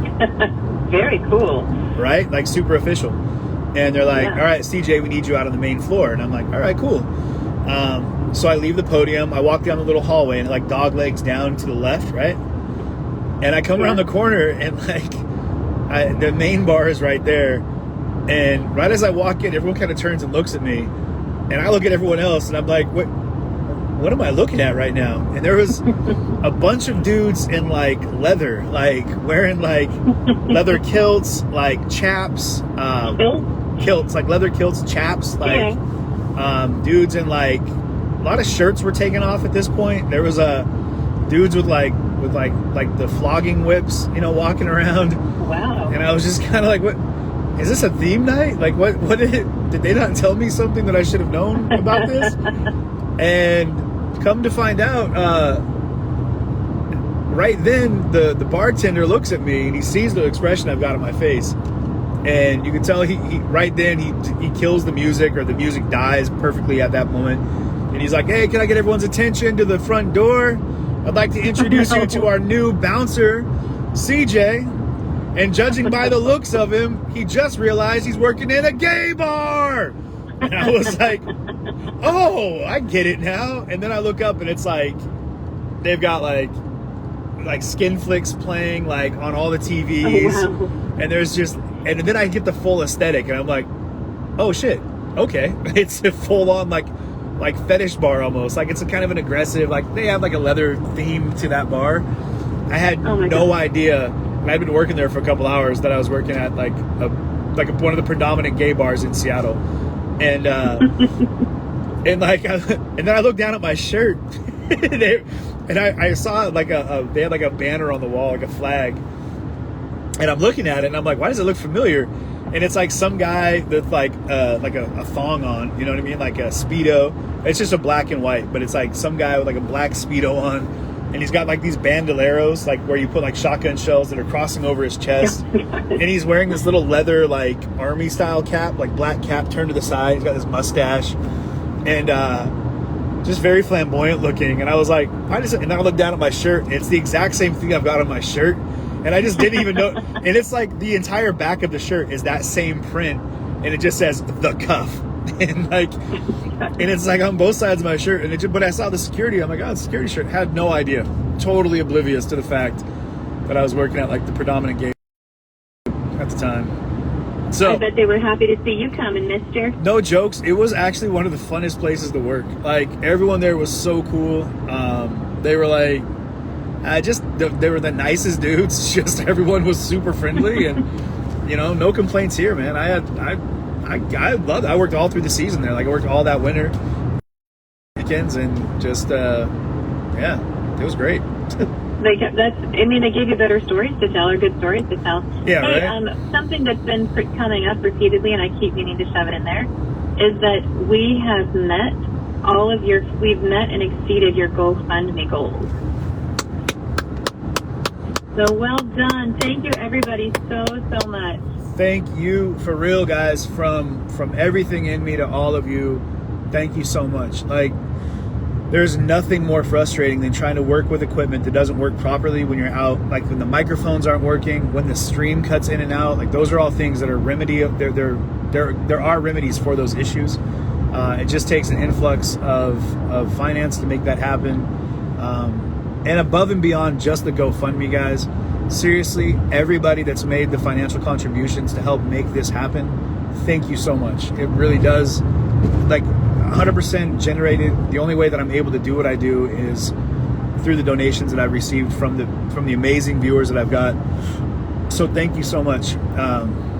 It makes all this possible. It makes this weird Q&A session possible. You know, weird. Come on now. Just saying. But for real though, it's a big deal, and I think I can turn this light on actually. That makes it better. There we go.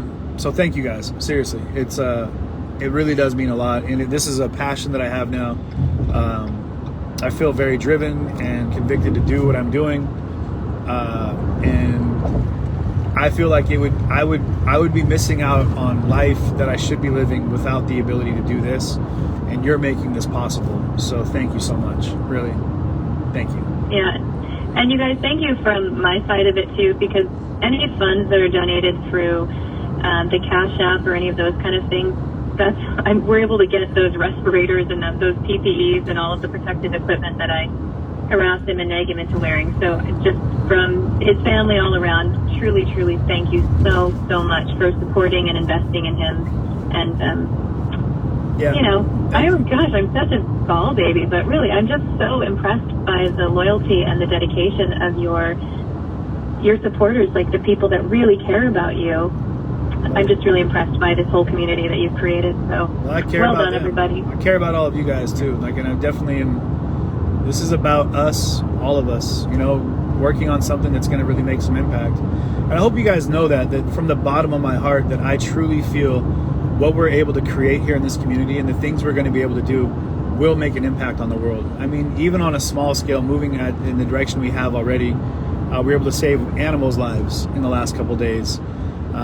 We've been able to connect people in a way that I think is so incredibly important. And I feel that what we're doing right now, like this connection, is rare, and we haven't seen it before. We haven't had a chance to see this type of direct interaction with the community of the size that we have. I mean, I think, what do we have, like 25, 30,000 people that are active followers within the community. And I think that, like, this immediate group, like right here, and when we have coverage on events, the fact that we're able to have direct access to the story as it happens, while it's happening, is powerful. And I think that empowers, not just, like, it doesn't just give me power to go out and do it, the strength to go out and do it, but it gives you guys the power to be involved with what happens while it happens. And I think that's huge. And not that I want to throw shade on any other media source, but it is hard for anyone to turn in the news the following day and see what happened and have to get that sucker punch to the gut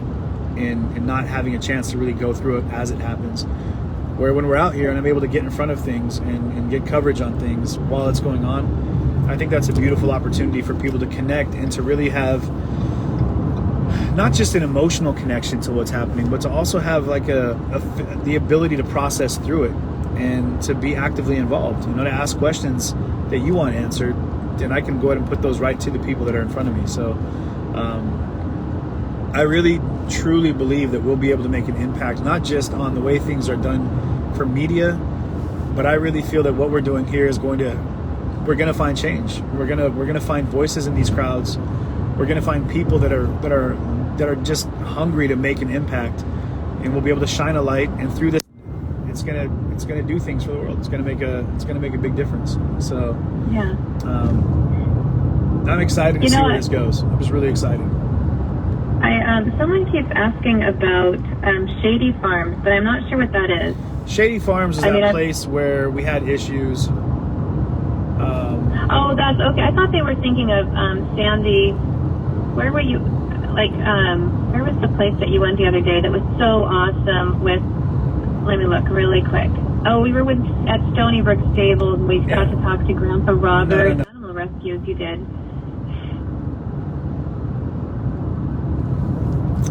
Yeah. Sorry, I've got a flip up dial on my phone here or something. No problem. Yeah, people are asking about like some of the animals that you guys were able to rescue. I saw that you made friends with like goats and cows. Oh, by the way, I loved Robert's horses. Like, he was telling how feisty, you know, like, this one really likes that one and she won't give him the time of day. They weren't kidding around either. He said they were so human-like. Those horses were just, they had such human characteristics to them. It was wild. What was one of your favorite animals you got to hang out with over the last couple of days in Oregon? Honestly, like, those turkeys at Mike Peel's last night were super cool. Those were good. Like, those things were like, they were so curious, and they would come up and like look at you, and like they kept pecking at my phone, and they were trying to like pull things out of my pockets, and they were just, and I didn't know how soft a turkey was. They are the softest animal, like silky soft. It was crazy. But well, they were eyeing you though. Like, you're braver. I don't like birds that much at all, especially like chickens, turkeys, that kind of thing. They were not little, and they were very interested in you. Like, they just were coming right after you. And then when you turned to walk away, they were coming right behind you. Well, I would have turned my back on them. I think I was petting the lady ones too much, and the dude turkeys were like, those are, you could see how puffed up they were, the tom turkeys. They were like, Oh, shit. Yeah, I wouldn't have guessed that a turkey was soft either. Okay, so someone else wants to know, have you is just the first dog that you've owned personally. So your first pet. Yep, he's my one and only. I've never purchased an animal before. I kind of rescued Jits from a situation that was bad for him when he was just a little guy, when he was about a year old, and yeah, he's been with me ever since. So I've had Jits for about creeping up on 10 years now. Yeah, he's been there for a while. Yeah. The closest I've gotten to an Easter nephew, but whatever. I'm not bitter. I have a whole lot of things like that. Time will tell. I'm working on it. I mean, eventually I'm gonna have to work on it. I gotta have some kids here soon enough. Just saying. We're not accepting marriage proposals tonight, ladies. So at some point. Okay, let's go to another question. We've got Gail Coleman. Gail, what's up, Gail? Do you know Gail Coleman? Is she your pal? She's Gail. That's Gail. She jumps in. She's always one of the first ones to get on the feed. What's up, Gail? Hey, Gail. She asked for 3 different questions, but I'm going to pick number 19, and it says, "What do you want your tombstone to say?" Or what? He died fighting a bear. He died fighting a bear. He lived like a bear and he died fighting one. The world will never be the same. Or here lies CJ. Let's just end it all. Let's just end it all, like the world is done. No, it's I would hope that on my tombstone it would say something loving from my many children and my loving wife. Your many. I don't know. I figure at this point I would love to knock out a dozen or so. Whatever. A dozen. Well, just good saying. luck remembering all their birthdays. Just saying. I wouldn't. Come on. No. But I would love for it to say something like, he was loved and cherished by his family, and he lived a good life. He earned every day, and he gave more than he took. I don't know. I can think of a lot of things. He gave more than he took. I would hope that I just pray that I make an impact on the world at some point. When I was a younger, more like, I don't know. I used to say that I was going to change the world. Like, I'm going to change the world. And I've really accepted that. I just hope that at some point I can touch the mind that changes the world. Hopefully, and that's honestly part of what this stream has really developed into. It wasn't always like I have changed a lot in my views since I started streaming, and I've changed. I think I've developed and adapted to my personal education on life, but I really truly hope that I can find voices that'll impact the world in a positive way. And I know that they're out there, and I know they want to be heard, and I think it's just a matter of providing a platform where we can hear them, and I think it's those little voices though. Like remember that girl you were interviewing when we were getting ready to go to lunch, and we were talking outside of we were looking at the wreckage behind Kenosha. Yes. And she was talking, and I just thought she had she had a really a powerful but very humble presence. She you could tell that she was just kind of learning to get her voice. And when you were talking to her and she started talking a little more confidently about the things that she felt and believed, I thought that's what's changing the world, is people, like you said, who aren't the loudest voices and aren't the voices that are being heard, but getting those people's voices heard. That's where the little changes come from. Absolutely. So what would you say personally? What is... Oh, sorry. I just say... Go ahead. Oh. You said that you've changed a lot during this stream. Can you give an example or give a specific, in what ways do you feel like you've changed from how many months ago? 4 months ago? About. I would say, some of the things just on when it started, okay, a lot of things have changed, actually. I think some of the things that I've become hyper aware of was how much I didn't know.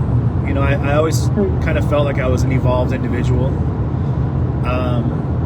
I've been around the block, I've traveled the world, I've met a lot of different people, and I realized that you can do that all day. You can see every corner of the planet, you can talk to every person, but unless you really take time to investigate what their life is like and the things that they go through, then you'll never really understand the people, even if you've met the person. And so for me, I had to humble myself up a lot. I think when I stepped into this, I was a lot more arrogant than I gave myself credit for. And I was just really cocky about feeling like I had more answers than I really do. And so the more I listened, which has been different for me because I usually do the talking, and I've had plenty of people that are in the community that have critiqued that and been like, hey man, like, you talk too much. Not even in the community, people that are kind of like talking trash, whatever, but they'd say things like, man, this guy just talks too much. And at first I'd be like, oh, when you first got in the streamer world, you mean? Yeah, and I got it because that was I thought was like kind of like my job or whatever. But then I realized that it's not really my job to talk, it's my job to listen, and it's just to hopefully ask the right questions so we can hear profound answers. And I realized there was so much more that I could learn than there was, than I could ever say. So every day I just get so excited to like talk to people and just get blessed with this knowledge.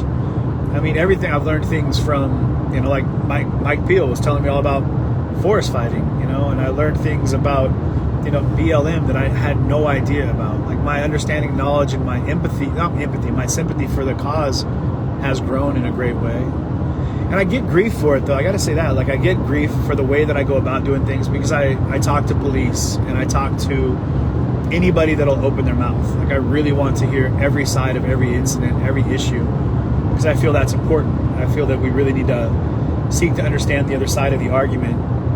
That way we can better either hold on to our stance or possibly find a way where we can make little acquiesces, like we can make a concession maybe that'll help both of us occupy the same space. We have to be able to give space instead of take space, so if we can both give, then I think that's where we'll be able to receive, and that's where hands can meet, so and these are things I didn't even think about honestly before I started streaming.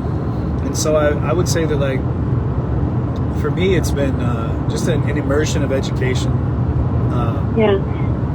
I can tell you by watching from the outside, there was I think when you went out in the world, you grabbed your phone and you were curious. Like you're like, I just want to see what's going on. Yeah. So from the outside, Seattle child, I saw an evolution of you there. Like you found your voice, you kind of found what you were doing and realized that you were fulfilling a niche that people needed unbiased media coverage and we weren't getting it. Like I'm all the way in Baltimore and I wanted to know what was happening in Seattle, that's where I live. And you were able to show me that. So it was like you went from that curiosity and fulfilling a need, and then you evolved, and then you were ready for Portland. And Portland was a whole different situation. It was so much more intense than Seattle. Yeah. And then you learned what you needed to learn, and then you moved on to Kenosha. And that was like that was just your battleground of growth. I don't even think you've been able to begin to process all of the growth and change that happened during your time in Kenosha. Not even a little And so bit. it's been interesting to watch you change through each evolution, and and all of us along with you have been able to kind of change and adapt in different ways. But that's good to hear. Yeah.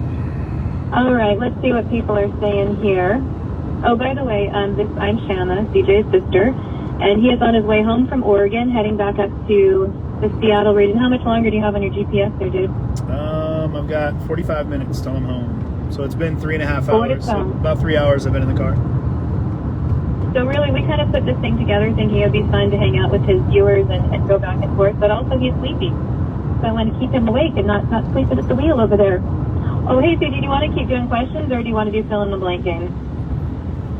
Or like ask anybody in here with us. I know this is kind of an impromptu thing. It's not what we normally do, but it is cool to answer some questions and help. Like I said, I'm all about this community, guys. I want you to better understand who I am and know who I am. And we have 300 people with us right now, and I hope that when the stories that we start covering, we're able to share the stream and get that to 3,000, 30,000, 300,000, whatever. But this is great because I know most of you by name. I see you come into the feed. I see your comments, though I can't respond as much as I'd like. Trust me, I know you're there. And I know your names, and I appreciate all of your input and all of your feedback, all of the comments. You guys are incredible. Like, I really can't tell you how much, again, my gratitude cup is just overflowing, you guys. Just the fact that you're in here with me, just hanging out on a drive home. I'm not I mean, that's amazing. Like, you're just driving home and there's like 300 people in the car with you, like, and it's chatting amazing, along and just hanging out. That's incredible. But I'll be really honest, guys. I was getting ready to leave Salem, and I was just talking to one of my hosts, and I was getting really sad. I was super sad, and I was feeling homesick. And I wasn't feeling homesick for Seattle. I was feeling homesick for that house because it felt like home, because of the amazing welcoming that I had there, and that, you know, just the overall reception there was so incredible. And I don't like putting people on blast, so I just say my hosts. But I spent a week at their house, and we had just amazing conversation, and it was part of that, like, community, and it felt like it was more like not just community, it's family, you know. And so I was really getting homesick about the thought of having to leave them, and this made, you guys, honestly, this makes it so much easier for me to transition when I go from these radical situations, from place to place, to know that I've got people in my corner, that I'm not alone, you know. And because it is pretty lonely out here in the road, you know. Like, I spend a lot of time driving or flying as of lately, or just, you know, walking around by myself with a microphone, and it can be incredibly lonely, you know. Like, Jits is my homie, don't get me wrong, my little dog is my ace, but it's tough to not have, like, that person in your corner at all times that you can kind of come home to. So it's nice to know that I can come home to you guys. So I really appreciate you being here with me. It means a lot. Yeah, it does change. You know, I was only with you in the field for a week, but it is kind of a bizarre thing. It's like when you do a play with a group of people, and like the closing night of a play, there's like this, you're already homesick for them, and you've not even left them. And CJ really does get truly attached to the people that he talks to and the people he interacts with. And there is a sense of, like, I don't know, like, you feel homesick for them, even though they've been in your life only for a little bit of time. Yeah. So I completely understand that. Hey, I want to say hello, Tiffany Kirkpatrick Fisher. I swear, She's like, Tiffany, say my name. if she says anything about a tow truck or about a big toe, ban her forever, forever and always. Tiffany, I will shove you down a flight of steps. I'm not kidding with you. No, I'm talking, you know, Tiffany. Oh, I know Tiffany all too well. I know Tiffany. And then people keep saying the word boop. So there you go. Boop. You know, they're like, tell CJ boop. That's the boop troop right there. That's that Eugene crew. So Trace. Oh yeah. Yeah, Trey Stewart, man. Jared, those guys, like, hey, I gotta give a big shout out to all the stream community, guys. Like, everybody that supports your local streamers, thank you. Like, you're supporting me by being here. There's so many incredible streamers that I've met that have been part of, like, the stream team that, and while we kind of all have our own views and our own, like, polarity, if you will, and our own way of doing things, I support all the streamers. Like, I feel that if you're brave enough to step out there and put yourself on camera, because you get a lot of bad feedback, guys. So my mods, thank you for supporting me and helping keep our community clean and healthy and positive. But there's a lot of things that you guys don't see that come across, and a lot of them you probably do that I don't. That's just really, it'll tear you down. And so to put yourself out there in front of a camera, or even behind the camera, and put your voice out there, you get a lot of negative criticism. So it does take a lot of strength to do it. So to all the streamers that are out there doing it, I cannot say enough about how powerful it is that they're able to do that and put themselves in the front line. So, you know, I watched them, like, people that I have the utmost respect for, like RX got arrested out in Portland, and that was just, I hated seeing that, you know. But they put themselves right on the front line, you know, because they believe so wholeheartedly in what they're doing. And the support between each other is incredible. Like, the Boob Troop, you know, like, the guys, like Trey and those guys have been so incredible with reaching out. Like, even in Kenosha, after everything happened, you know, they called and just wanted to make sure I was doing okay.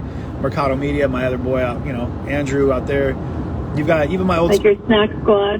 But I'm saying on the stream squad, like, even my old squad, Concrete, you know, like, big shout out to Ian and Shay. Nothing but love for those guys. Like, they're still pushing, they're still grinding, they're still out there working hard, putting out content and being just as amazing as they were when I first met them. Like, I got nothing but good things to say about these streamers. They might have something to say about me, but at the end of it all, like, Who doesn't? right, but opinions are opinions, but mine, they all are the highest regard for all of you guys that are out there doing it. Even the ones that I've met that I've come so close to, like, you know, Adam, of course, Adam Costello, Baloo, all these other people, and Carissa, these Eric Graywood. There's so many more that I'm not saying right now that are just amazing people. And I just feel blessed to be a part of this crazy, weird community and to have the support that people have put out there. So those boops are a big deal, because that's like, it gets me kind of choked up even thinking about it. Like there's been times where, like, even on the street sides where, like, we look for each other, you know, like when I got hosed down, people were right there from the stream community to help me out. Like when I got pepper sprayed, and when Adam got sprayed, I know that he had asked for me, and it felt so good to know that I could be there for him. And like, we got each other's backs, you know. And I've seen these guys, like, on the other side of the nation, you know. Like we got to hang out in Washington D.C. together and watch this historic moment in the world, you know, watching MLK III give a speech on the steps of the Lincoln Memorial, and we were all there together, you know. And we've been in the trenches together in Portland, you know, with, you know, mortar shells and flashbangs and tear gas galore, and, you know, and it's just, you know, it bonds you together, you know. It's just, so it's I could talk all night about how great these guys are, but it is true though, because that community is all, like, we've talked about the communities you've gone into and like how people come together and like create a sense of community. But within the streamer community, you're right, we've seen you, I mean, I've heard you talk about them on the stream and like in our real lives, but there is a real community there. Even hanging out with you and Ricardo.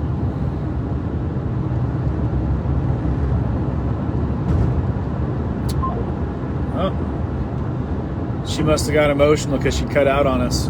Don't know what that was all about. But yeah, seriously, guys, a big shout out to all the streamers out there.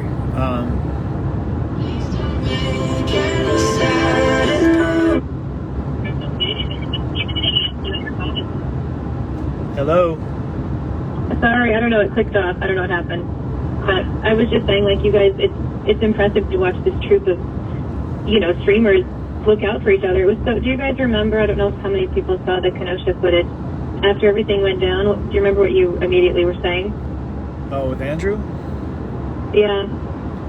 Yeah, I mean, I kept seeing like comments come across the feed that said something about Andrew needs you, and then they said something about a hospital, and it terrified me because I know he was down by those gunshots, and yeah, I just told everyone to stop the comments. I just needed to know exactly where Andrew was.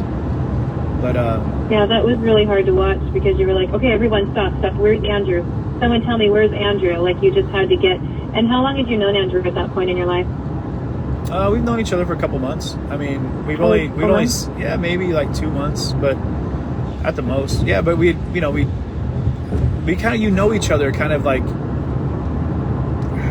you know, in some kind of way. You have this peripheral knowledge of each other because you watched each other's streams, and like you get to know somebody when they're on the camera. Like, we've been talking for a couple hours right now, and you're getting to know me right now. And so with guys like, you know, that are also in the field that you're in, you really kind of understand their struggle. You know what they're going through. You can understand them as on some fundamental level. You really kind of connect. And so yeah, that was a tough one. And Andrew, again, like to cap on that, like I wasn't able to process everything that happened. That really sparked a lot of stuff in me that I wasn't ready for. And Andrew was like legit, like I can't say enough about that guy. Like, he was my rock. That dude, like, he was right there for me for a shoulder, like when I needed one. And you know, like it was a really hard. I remember when we got to DC that night, like I woke up and I was having just like a nightmare, and yeah. I looked over and Andrew was there, and he was right there. He was sitting up on his bed, and he was like, hey man, I'm here for you, like whatever you need, you know, like you need to talk, like let's talk. And he was right there for me. And so and it's just two streamers that went on a road trip together, but he was the guy that, like, he comforted me, and he made me feel like I was okay, like. And so, and that's something, like, even in Kenosha, like before we left Kenosha, Trey called me while we were up at Diane's, and he was You know, same thing. Is there anything you need to talk about? Let me know. Anything you need at all, man, just let me know. And those kind of someone that you know can kind of understand what you're going through and can knows you on a level that where we're connected through that kind of that same stream energy, whatever. It does mean a lot. So anyway, you were gonna say something?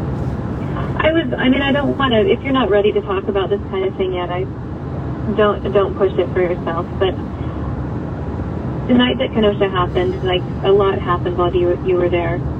What happened when you left the scene and went back to where you were staying? Like, how do you begin to unpack that? Did you and Andrew talk about it, or was it just too much to even begin to talk about? Yeah, I haven't really talked much about it. I mean, I've done some interviews. But like privately, like, I just pictured you guys went through this incredible thing. You meet up again, you put your phones away, and you just say, like, I can't believe that. How do you start to unpack that? You don't really, honestly. Like, well, you should. But do you remember that night after? Where did you go after that night? We went back to the motel. There was we were staying at this place outside of town, just on the outskirts of town, actually. And you don't sleep, really. Like, you have to, you spend more time after something like that. I mean, for me, trying to piece it all together, you know?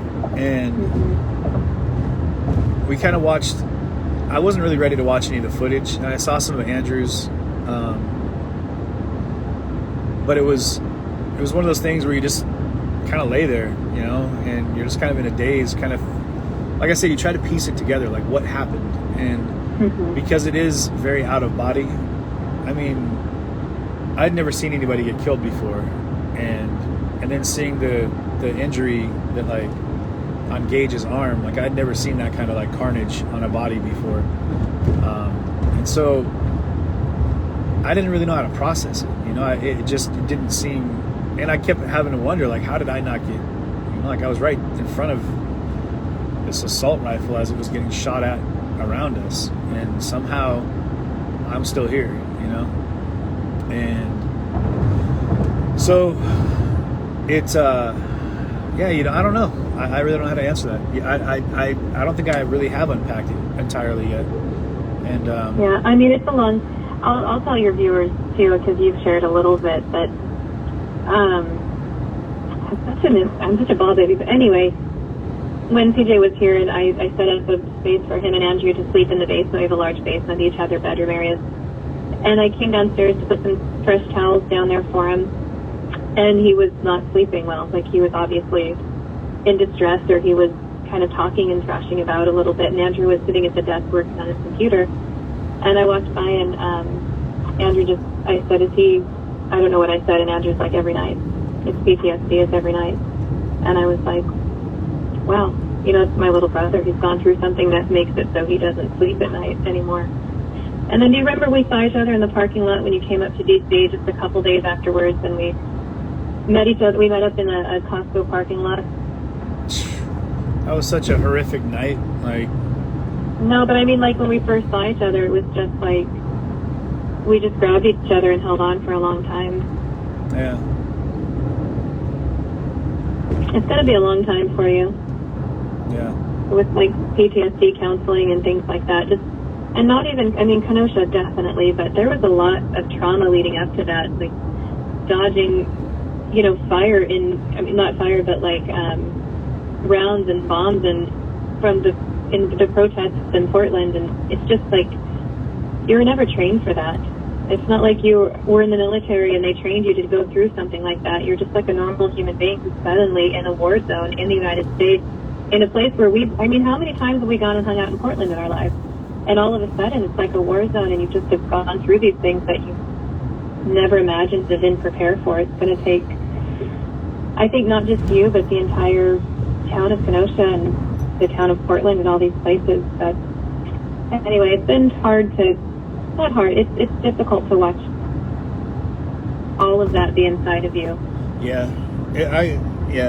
And I joke about saying that I'm kind of built for it, but When you talk about No one's Portland, like built for that. I've seen things in Portland though that like, just even in Portland, in Seattle as well, that where it's hard for me to maintain a certain line of like when I get angry about things that I've seen that have happened on both sides of the line of the protest, but you know, but I can't imagine what it's like for other people that have never been through a physical altercation, especially when they've encountered things like with the police. Like, you know, I've seen like these small girls like getting like thrown across the street like by their hair, you know, and like, or you know, being pinned against a post and having their like, you know, their face mask ripped off of them and then tossed into the bushes. Things that were, whether anyone wants to say anything is provoked, like the trauma is still going to be there. And there's people that are, I mean, I was talking to a girl and she's press, and she was talking about how she was grabbed and thrown across the street and it broke her knee, and she got some other injuries, and she was really choked up about it because she said she's never had a man ever put his hands on her like that.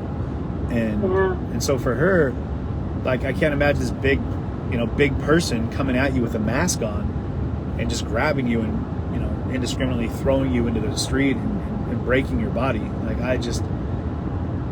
I feel for me, like I'm kind of like, all right, cool. You rough and tumble as a kid, but then as an adult, I've gone through that. And so, but even for me, like, it's going to take a while for me to process. And a lot of the people that are down there in the thick of it, I mean, I guarantee there's just going to be a lot of people that are going to have to do a lot of work to process through the things that they've experienced. But honestly, that's where, to tie it right in and take the attention off me and focus on what we're dealing with. But a lot of the protests, like, whether you agree with what's happening in the protest, what's happened, the back end of that, is we're talking about the things that have happened to people, the brutal tactics that have happened, and things that didn't need to happen and shouldn't have happened. And it's been happening for so long. And that's where, like, on a human level, like, we have to see that, and we have to change that. Those are things that need to change. And whether you agree with what the protesters have to say or not, on a human level, we as humans need to agree that we need to hold ourselves to a higher standard of accountability and treat each other better. And if you're in a position of power, absolutely you need to treat the world better. You need to be more cautious with what you do with that, you know? And so there's people that as a race are dealing with PTSD just for the color of their skin because of the things that they've had to deal with that I'll never truly understand. And like I said earlier, I'm sympathetic to their cause, but I can never be empathetic because I'll never understand what it's like to truly walk in their shoes. And so then those are things that I thought that I understood more than I did when I first started becoming, more present in the protests and spending more time with BLM and coming to personalize and understand what that means. And it just, if you take a minute and step back away from the things that have happened, the things you may or may not agree with the protests, and look at it from the reason that people are there protesting, on a human level, it's impossible not to see that there needs to be change, you know? So, and I know there's plenty of people that don't agree with a lot of the BLM, or they hear BLM now and it's like, you know, they roll their eyes at it. But I can't imagine what it must be like to feel like you need to fight and protest for something your entire life. And when people don't hear it, having to roll your eyes at that, like, how do you not get it, right? Like, and that's where on this platform, I'm hoping that through these platforms that we provide, by being present for these encounters with police and protesters, or just protests in general, or people in general, when they have something that they need to say, hopefully we can find a way to get those voices heard and get better understanding. Because I know for me, like, I didn't understand it. Like, I truly didn't. And I've grown up, we know our family, you know, we have all cousins, we have mixed race cousins. We have a very mixed race family, yeah. Right. And my best friends growing up, and people can say that till they're blue in the face, like, oh, well, my best friend. But until you really try to, like, understand and investigate, like, what's happening, like, just knowing someone who's gone through because of the color of their skin, an oppressive life, like, it is not enough. You know, just knowing that you really need to take the time. And so, you know, it might be, you know, whatever it is for anyone to hear. For me personally, and that's where I talk from, is it's been an immersion, like I said, of education and things that I didn't realize I needed to ask questions about. And I've had to humble myself up to the way that people have responded to me because I'm a white male, you know, and I accept that there's going to be times when we as people personify something in someone's life that could, for them, trigger an emotional response. And it's nothing more than just what you look like. It could be just something as simple as the way you walk, and it could remind them of a traumatic event in their life, and that's all it takes. But the one thing that I'm always keen on now is that I try to take myself out of reacting. And I never react to what they do, and I try to respond. And the response that I try to give is with questions, like why and what, and try to have a conversation through it. So you're not just reacting out of anger because somebody said something to you that might be diminutive because of something that might be out of your control, like the way you look. So anyway. It's been interesting to watch it on both. Like, I remember this one night you were in Portland, maybe it was Seattle actually, and there was a line of, so first, I don't know how other people feel about it, but from watching you for so long, and you know, riot coverage night after night and protest coverage, it seems like the people that have a clear message and a clear voice and like solutions are getting drowned out repeatedly by those that really don't have that same desire for communication. Like, there's definitely a group that you see present that's just there to debase humanity, you know, just to do destruction, to take away from the message. And so it's hard because, like, I saw this one night that you're amazing at getting right between the line of the protesters, the police line, and then the police lined up on the other side. And do you remember this one night that, I don't even want to call them the protesters, like the troublemakers, they were standing there screaming the most vile things at these police officers. And I just thought, no human being has ever been trained to stand there and withstand people wishing that their children would die and going into, you know, detailed descriptions of what they would do to their children. And I just thought, you know, I understand, like, you were not trained to be a protest reporter and to be a field medic, and all of us are just experiencing these things, and it goes down to like a basic lack of humanity. I don't think I said that super well, but I just, like, I'm learning so much more about the Black Lives Matter movement and about the different players in it, but I'm also learning more about, about the lack of, I'm not saying it right, but you know what I'm saying? I know what you mean. Yeah, like, take it away. Your words are better than mine. No, I get it. I know what you're saying, and I can appreciate where you're coming from. I know that I remember one night in particular in Seattle, I was on the front line in between the police and the protest, and there was people that were spitting on the police, and they were like, you know, I kept hearing one guy was talking, he was like, you know, your kids should kill themselves now because if they have to grow up underneath, you know, with you as a parent, you know, and just these horrific things. And I was like, man, I don't care who you're talking to, man. That's terrible. Like, you just wish these kids dead. Like, that's not acceptable. But then I've seen on the other side, I've seen some police do some pretty radical things where I'm like, holy shit, like, did you really just do that? Like, did you really just say that? Like, oh, that's why I was saying all of that. Sorry, it brought me back around because you said it could be a trigger for somebody. Like, that police woman there who was being told that they wished her kids would die. It wasn't her. It was what she represented and the experiences that her uniform and her position of power brought out in them. But it wasn't about her. It's like, if we talked to one another, like, on a human level, it would be such a different thing. But go ahead with your story. I was like, that's why it tied in with me. Go ahead. No, the story is only saying that, like, what it comes down to is just that, like, you said something like, the troublemakers, whatever, you know, like, I can't put that label on anybody, because one of the things I said in an interview earlier today was that, and I stand by it, is that there's a lot of people that are really hurt and that are really angry, and a lot of those people don't have an outlet. There's not a place for them to really express that rage, you know, and when you're dealing with something that's been a part of your life since the day you were born, and you're angry about it, and you want to be able to say something that the world will hear, to express, to be validated. You know, we all seek validation in life. I mean, on a relationship level, on a personal level, in school, on a family level, in sports, we want an attaboy. We want, someone to say, good job, you did a good job there.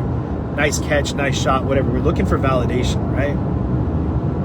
And when you're dealing with something that's so like, just, that's a part of your core, that's a part of your soul affecting you, and you want nothing more than someone to just validate you and say, it's okay, I hear you.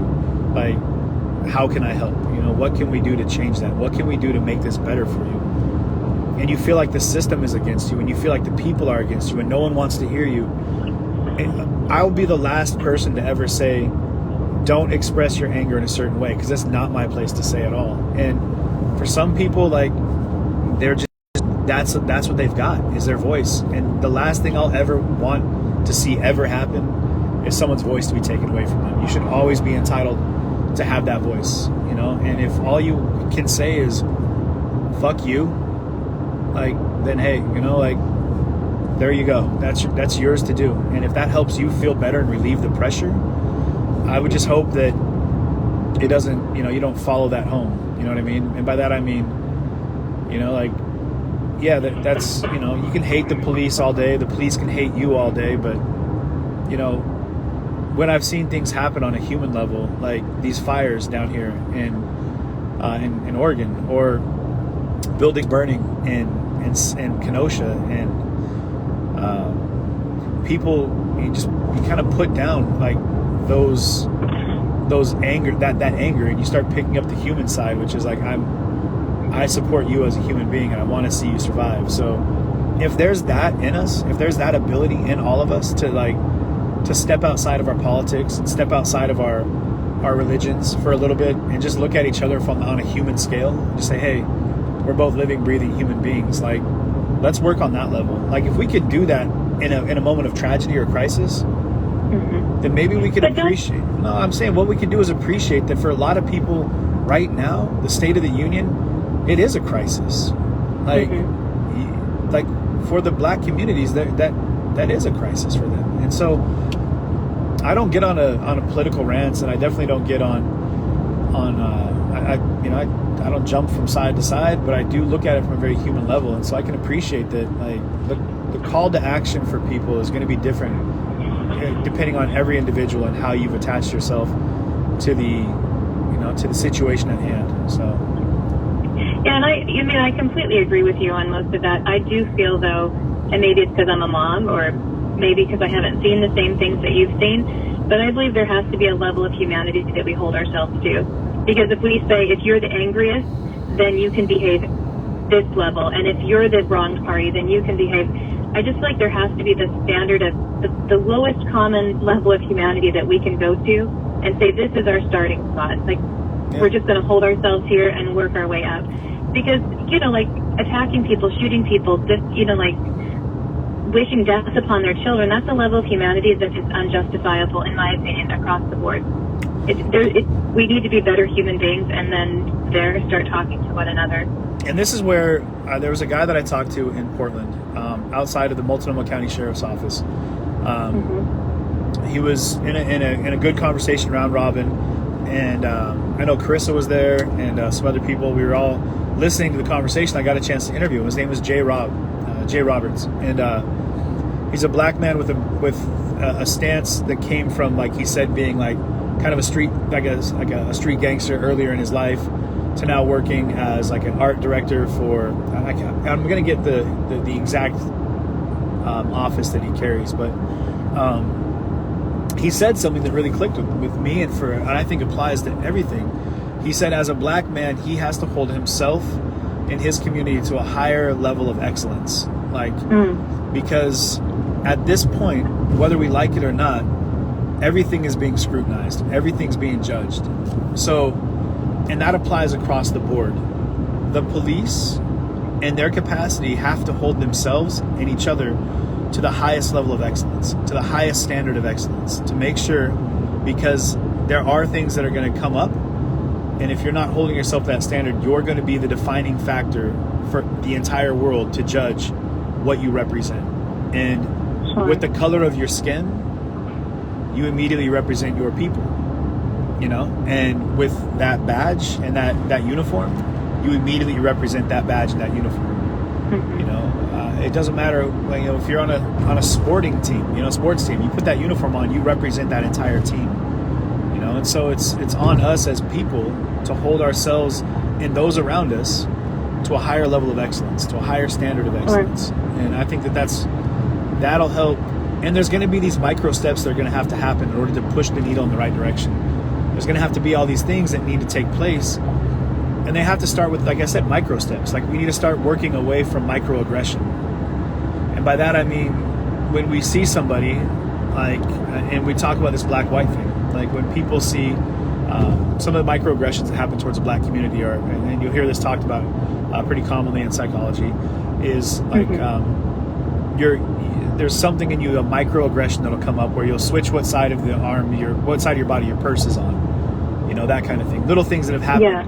And you might not even know you're doing it, but it's when we can step away from microaggressions to micro affirmations and start changing that and pushing those little things, those little things that happen inside of us that don't even affect the outside world, but they're just in us, you know. And when we can start affecting the micro steps, we can start taking real progressive steps as a people to push the needle and start moving in the right direction. And it may not happen. I talked to Emil about this earlier. Who's his brown bear, his black best friend forever. Right, my straight mate. For his children, he has mixed race children. His now ex-wife is white, and he has mixed race children. And one of the things we talked about that I hope that we can work to better understand is that us grown-ups, us grown folk, will have to accept that we may not see the kind of change we want to see or feel that we should see in our lifetime, at least not in a way in which it's going to apply to the things that we live our life doing. But what we can do is provide our children with a healthy and safe platform to utilize tools to make the world the way they need it to be for them. So if we can stop with pushing so hard for the immediate reaction and response to give us what we want right now, we might be able to work on a level where we can make concessions on every side of the table to better yield up a response for the generations behind us. Because I really feel 100% without question that that's where the focus needs to be placed. And if we don't start thinking about it from that angle, then we're not going to accomplish anything. Because having our just dessert right now is not going to happen. Like, it's not going to happen this year. You know, 2020 is going to end, 2021 is going to start, and we're still going to be fighting. You know, there's still going to be racism. There's still going to be hate. There's still going to be anger. There's still going to be problems. But if we can start building and working and pushing in the right direction, hopefully the generations behind us will be able to pick up healthy pieces and put back together a structure that's going to make for them a better life. So, have you seen, in all of this coverage and all the people you've interviewed, can you think of time in particular where you've seen actual change, actual conversation and communication happening? Oh, yeah, absolutely. There's been times where, you know, I've seen people shake hands where I was like, right in Kenosha, in front of that fence, remember? Mm-hmm, I do. Those two guys, there was guys with guns. They were there protecting, quote unquote, the National Guard. They were on the other side of this big steel gate. They didn't need any protection. But I think that was more or less he was saying that. I don't think he was really there to protect them. I think he was there kind of showing his Second Amendment right to carry a gun and feel the way he felt. And there was a gentleman there that wasn't even there for BLM. He was just talking about, he had his own platform, but they were arguing, and then they finally kind of slowed down and they wrapped their heads around the fact that they're both there for the same, you know, fundamental reason. And they shook hands and hugged on it. And they were like, all right, cool, we're good then. And then it just from that point, it was amazing. I was like, wow, that's exactly what needs to happen. Another one that I saw was in... Hey, really quick, back to that one, though. Listening to each of them talk, I got something... Oh, I'm hearing myself, but I felt like everybody listening kind of heard stuff from each one and changed what they were thinking. Because I went back and forth through the conversation, and by the end, I wanted to hug them too and go, wow. Good job. Good point, you, and good point, you. It was such a great communication. Absolutely. Yeah. And those are the moments that give me the goosebumps when I'm doing my thing, is when I hear things and I see people test, this is it. This is that moment. You know, this is what Andrew and I, we were in St. Paul, Minnesota. Or we were in St. Paul, the capital of Minnesota. Yeah. Wait, Minnesota's a city. Sorry, I'm drawing a. We were in St. Paul. St. Louis. No, St. Paul. Yeah, you were in St. Paul. No, you were in St. Paul. Yeah. Yeah, the capital Okay, so keep telling the story. of Minnesota. No. You guys, Move on with the story. we were in teacher. St. Paul. Yeah, we were in St. Paul. I'm sorry. It's been a long day. Anyway, we're in St. Paul, and I'm sure the comments will pop up, and you guys will chew me up for it. But we went down there to cover a Save Our Children rally that we heard about that was happening, and this Save Our Children rally was predominantly on the right. They were predominantly Republican. Predominantly, well, they were very much openly very Trump supporters. Okay, and I hate that I have to describe things like that but that's just where things are at in the world nowadays. They were on the right supporting Trump, and they were there for Save Our Children rally. Yeah. All white, a lot of American flags, which for whatever reason now has become almost like a red flag to a bull. Yeah. I know what you stand for now. I know what you believe. If you wave an American flag, you're the enemy type thing. And it blows my mind to see these things happen. And that's not how it is for everybody, but I see it enough that it blows my mind. But, and then we're walking up to meet up with them and do some footage. We passed another group. And in this group was members. There was, I want to say, 5 or 6 members of the Black Panther Nation Minnesota chapter, and it was a very different group. A very diverse mix of individuals there. And the Black Panther Nation, they all had their guns. And they were there to kind of guard this group. They were there for security. I was like, oh man, they had state patrol there. They had people that. Oh, it could have gone bad. That really could have gone bad with all that firepower. It really could have. And so what happened was, the one group was marching one way, and the other group kind of marched around them, and they kind of switched places on the Capitol steps. Well, while we were down from the Capitol steps, one of the gentlemen who was one of the keynote speakers from the other group came down, and he was like, "Hey, what are you guys doing here?" And I was like, "Oh, here's where it goes south." And they explained, "Hey, we're here for the Save Our Children rally." And he was like, "Yeah, I saw children on your signs." He was like, "We're here for ending child abuse. We're here to, for basically the exact same thing. Our group that's what our rally is all about too." And they talked, and they were like, "Well, why don't we just join our groups then?" And we were like, "Wait, this is awesome." And so he went back up to his group and let them know that this other group was going to join up. Now, very different political stances. Mind you, complete opposite ends of the board here. But in the middle ground was a belief that we need to look out for these children. They were talking about They were talking about how they're missing children issues, and it was just beautiful to see that there's 2 different groups. And so the group that we were covering, they did their chants, and they marched up to the other group at the state capitol steps. And the group opened up for them, and they marched right into the middle of them, and everyone was cheering. And then at the very back, there was 2 little kids that I interviewed, and it was the best. And I was like, "What are you here for?" When I first interviewed him, I was like, "What are you here for?" And he was like, "Because people are hurting kids." And I was like, "All right, what do you want to see happen?" He was like, "I want to see that stop. And my mom said that I can come here and I can be as loud as I want about it." And I was just like, "Yep, I hope that you're the voice that the whole world hears, little man." And as that group came in, everyone stopped chanting, and then you heard those 2 little kids in the back making their little chant about children's lives. And I was just like, yes. And the groups all hugged each other. Everyone started hugging. And then everybody took a knee in prayer right there on the steps of the Capitol, and they prayed for the children. And then that was it. And everyone hugged and went their own ways. But it was beautiful to me. Andrew and I were both in tears. We're like, man, this just happened. These people were able to find a common ground in their love for these children.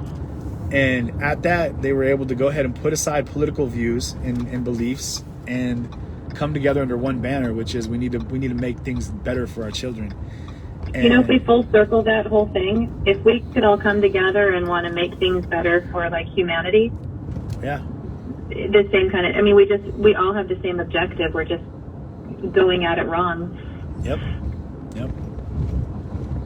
So yeah, it was a pretty powerful moment. And so those are things that I've seen that have been really amazing, where I've got to see some real change and get to see people like, open up. And then I got to see, 100,000 plus people at the nation's capital in solidarity for, equality and for human rights, civil rights and civil equality. And like,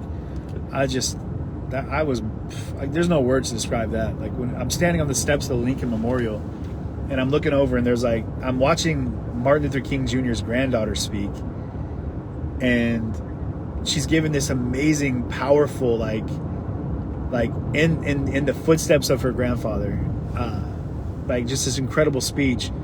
And I'm looking out, and there's, as far as you can see, there's people, like 100,000 plus people, like all the way back to like damn near the Washington Monument. Wow. It's just like, wow, what an amazing moment to be a part of this in history, and getting a chance to be there covering it, even though there was no streams, and that's part of what the Stream Pack, that fundraiser that we just hit the number on, good job guys, is going to help, so that I would have been able to do a live stream through that. But being a part of that and seeing it happen, and then having conversations with people of all different races that were outside of the group, you know what I mean, around the Capitol as the day went on, was just amazing. You need that to balance it out. Like, you've seen the worst of the worst. You need that to remind you. Yeah, you do. All right, well, let me see what we've got going on here for you. Right. And how much further of your drive, bud? About 3 minutes. Oh, good. I was like, I'm getting sleepy. It's late at night for me. Yeah. Let's see. Well, I'm going to wrap it up with you. There was a couple of questions from the streamers here. Oh, first, I feel like, will you talk to them about your plans for doing counseling and meeting with the PTSD therapist and things like that? Will I talk to who? In those comments, people have said often that they want that you should be getting counseling and things like that, and I just want them to know you have a plan for it, so they're not worried about you. But I thought I'd give you a chance to talk about it. I have a plan for it. Well done. He is aware of what needs to happen and working towards that, but yeah. I'm just reading the other comments here. Okay. All right. I think I'm going to wrap it up with you for my part tonight, because it's like 3 a.m. Well, it's 2:30. Don't go cheating yourself. And I just pulled up to my house, so I'm. Oh, you did. Perfect. I did. Well, CJ, thank you so much for having me on with you tonight, and I love interacting with your people, and I just like hanging out with you, of course, but it's been fun hanging out with you guys. Yeah, thank you. This has been a lot of fun. I hope that, it wasn't too mundane or boring for everyone else. Part of this zany road trip with me, but I made it home safe. I get to pick up little Jitsy boy in the morning, and so hopefully we'll do another reunion set with little Jitsy boy. So he's gonna be like, you dirty bastard! I saw you snuggling with another dog on live stream. Dude, he is so frustrated right now with me. I mean, just the fact that I've been gone. I mean, but he gets it, and I hope that I pray that he understands that I'm going out here doing what Daddy needs to do, in the world. So I hope. All right, little man, I love you. I'm going to sign off, and you can say whatever you want to say to your... I love all of you other people, too, the 300 of you that are still hanging out with us. Good looking out, guys. Good looking out. Yeah, I'm gonna sign out, too, guys. Thanks so much for tuning in tonight. Again, for everyone that's made such an amazing impact on the donations to make this all possible, thank you, guys. Thank you. We got a lot of stuff that works, so stay tuned. I do ask that anyone that's still in here, come over and like my personal page. There'll be updates there as to what's going on. Should there be any issues with Facebook, which happens from time to time, I'll be able to give updates there. And keep your eyes out for the YouTube channel. Be dropping that here pretty quick. And merchandise is be coming up. So we're going to have some of that cool CJTV swag. So Whoop, whoop. a lot of stuff happening, and we're moving in the right direction when it comes to stories to cover. We got some pretty cool stuff on the horizon. So thanks for tuning in. Thanks for, you guys are the hardcores here, you know, the loyal late nighters. So appreciate you guys so much. I'm tired. I'm gonna go to sleep. I'm gonna unpack the car tomorrow, and I'll be seeing you guys tomorrow though. Okay, so thanks for tuning in tonight. Have a great night, and I love y'all. Be good.